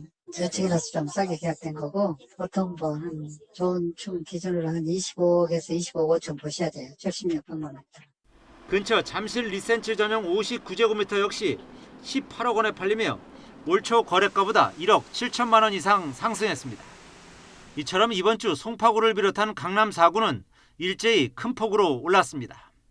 노원구, 동작구, 용산구도 상승폭을 키운 가운데 서울 아파트값은 0.01% 하락하며 상승 전환을 코앞에 뒀습니다. 지난해 수도권에서 낙폭이 가장 컸던 인천은 1년 4개월 만에 상승 전환했고 세종시도 강세를 보이고 있습니다. 경기도 과천과 성남 분당구도 상승 반전했고 반도체 특수를 노리는 용인시와 수원, 성남, 광명 등 수도권 곳곳에서 상승세가 지속하고 있습니다. 각종 부동산 규제가 완화된 데다가 코피스 금리까지 내려가면서 부동산 수요자들의 심리가 서서히 살아나고 있는데요. 다만 입지여건과 발전 가능성에 따라서 양극화는 더 심해질 수가 있습니다. 전세 시장도 하락폭을 줄이며 안정을 찾아가고 있습니다. 서울 아파트 전세값은 1월 중순 이후 17주 연속 하락폭이 줄어들고 있습니다. 전문가들은 전세 대출 금리가 떨어지고 급매물이 소진되면서 올 하반기 이후엔 전세 가격 상승 반전 가능성도 크다고 보고 있습니다. YTN 이동우입니다.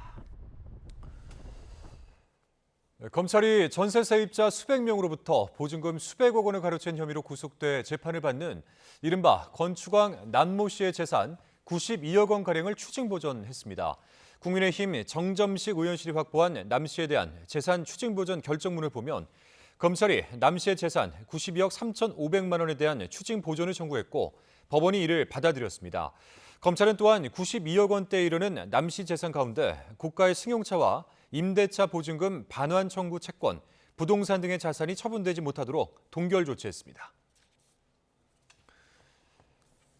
경찰이 수원 일대 전세 사기와 관련해 수배했던 핵심 피의자를 1년여 만에 검거하고 구속영장을 신청했습니다.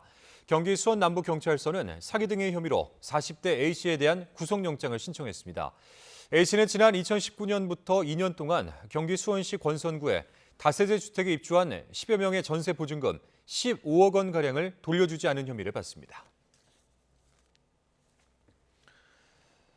영국이 우크라이나에 제공한 장거리 미사일 스톰 섀도가 실전에서 사용되고 있다고 영국 국방장관이 처음으로 확인했습니다.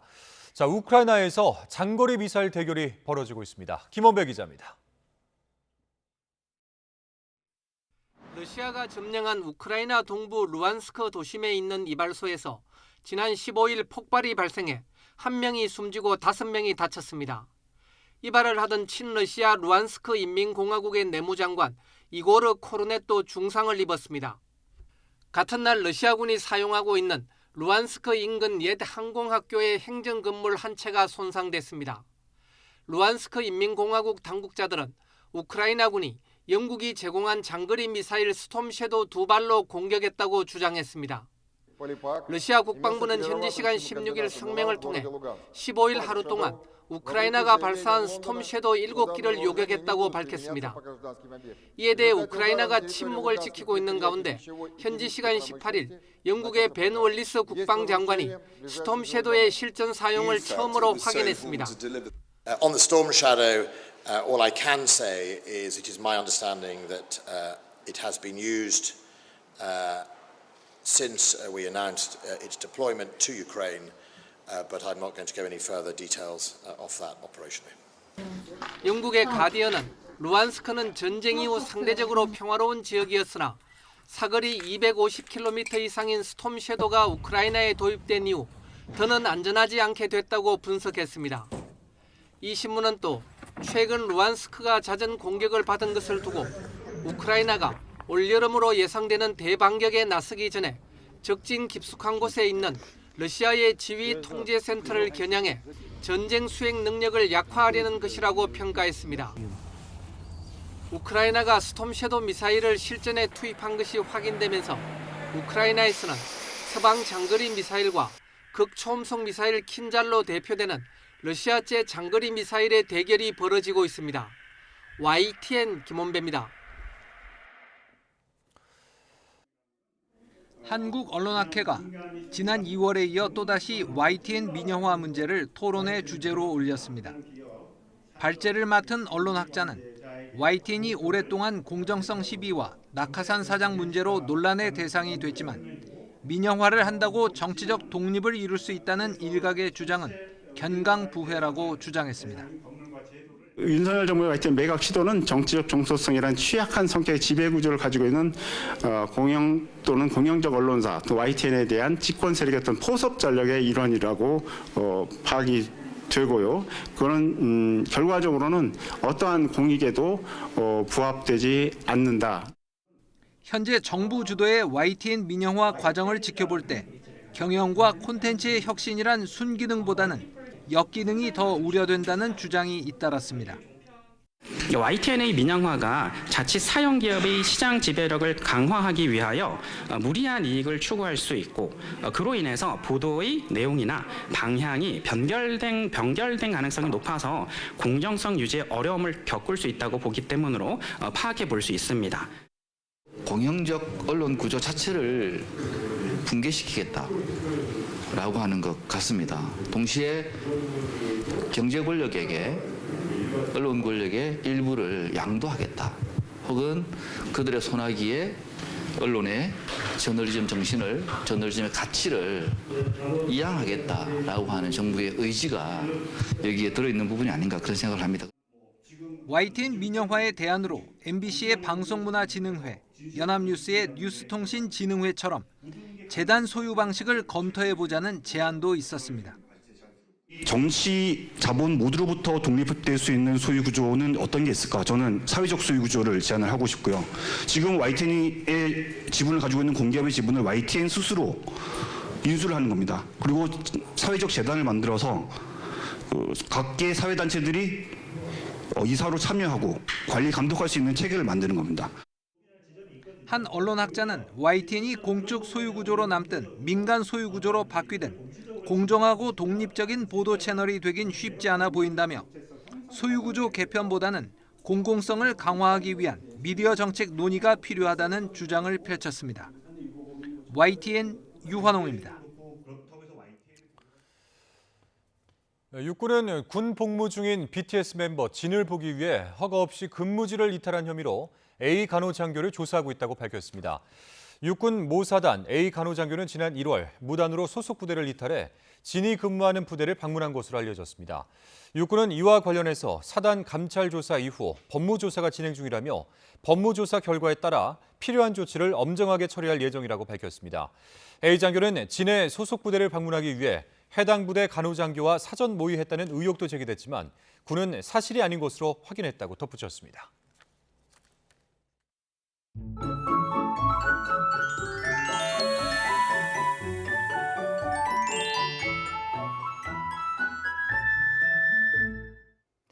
어느새 주말이 코앞으로 다가왔습니다. 주말을 맞아 나들이 하신다면 주의해야 할 부분이 있는데요. 우선 서울 낮 기온이 26도, 강릉 27도까지 오르는 등 대부분 지역에서 여름 더위가 나타나겠습니다. 또 아침까지 남부지방을 중심으로 안개가 매우 짙게 끼겠고 오후에는 맑은 날씨 속에 자외선이 무척 강해지겠습니다. 여기에 대부분 지역의 오존 농도도 짙게 나타나겠습니다. 이른 시간 외출하신다면 짙은 안개를, 오후에는 때이른 더위와 함께 자외선과 오존을 주의해 주시기 바랍니다. 내일 아침 기온 예년과 비슷하거나 조금 높겠습니다. 서울 17도, 대전 15도, 광주 16도, 부산 15도로 예상됩니다. 낮 동안에는 기온이 크게 오르며 일교차도 크게 벌어지겠습니다. 서울 26도, 대전 29도, 광주 28도, 대구 27도로 예상됩니다. 휴일인 모레는 수도권과 영서지방에 새벽 한때 약한 비나 빗방울이 떨어지겠고 황사가 유입되면서 전국적으로 공기가 탁해질 전망입니다. 날씨 정보였습니다. 금요일 뉴스나이트 마치겠습니다. 함께해 주신 여러분 고맙습니다.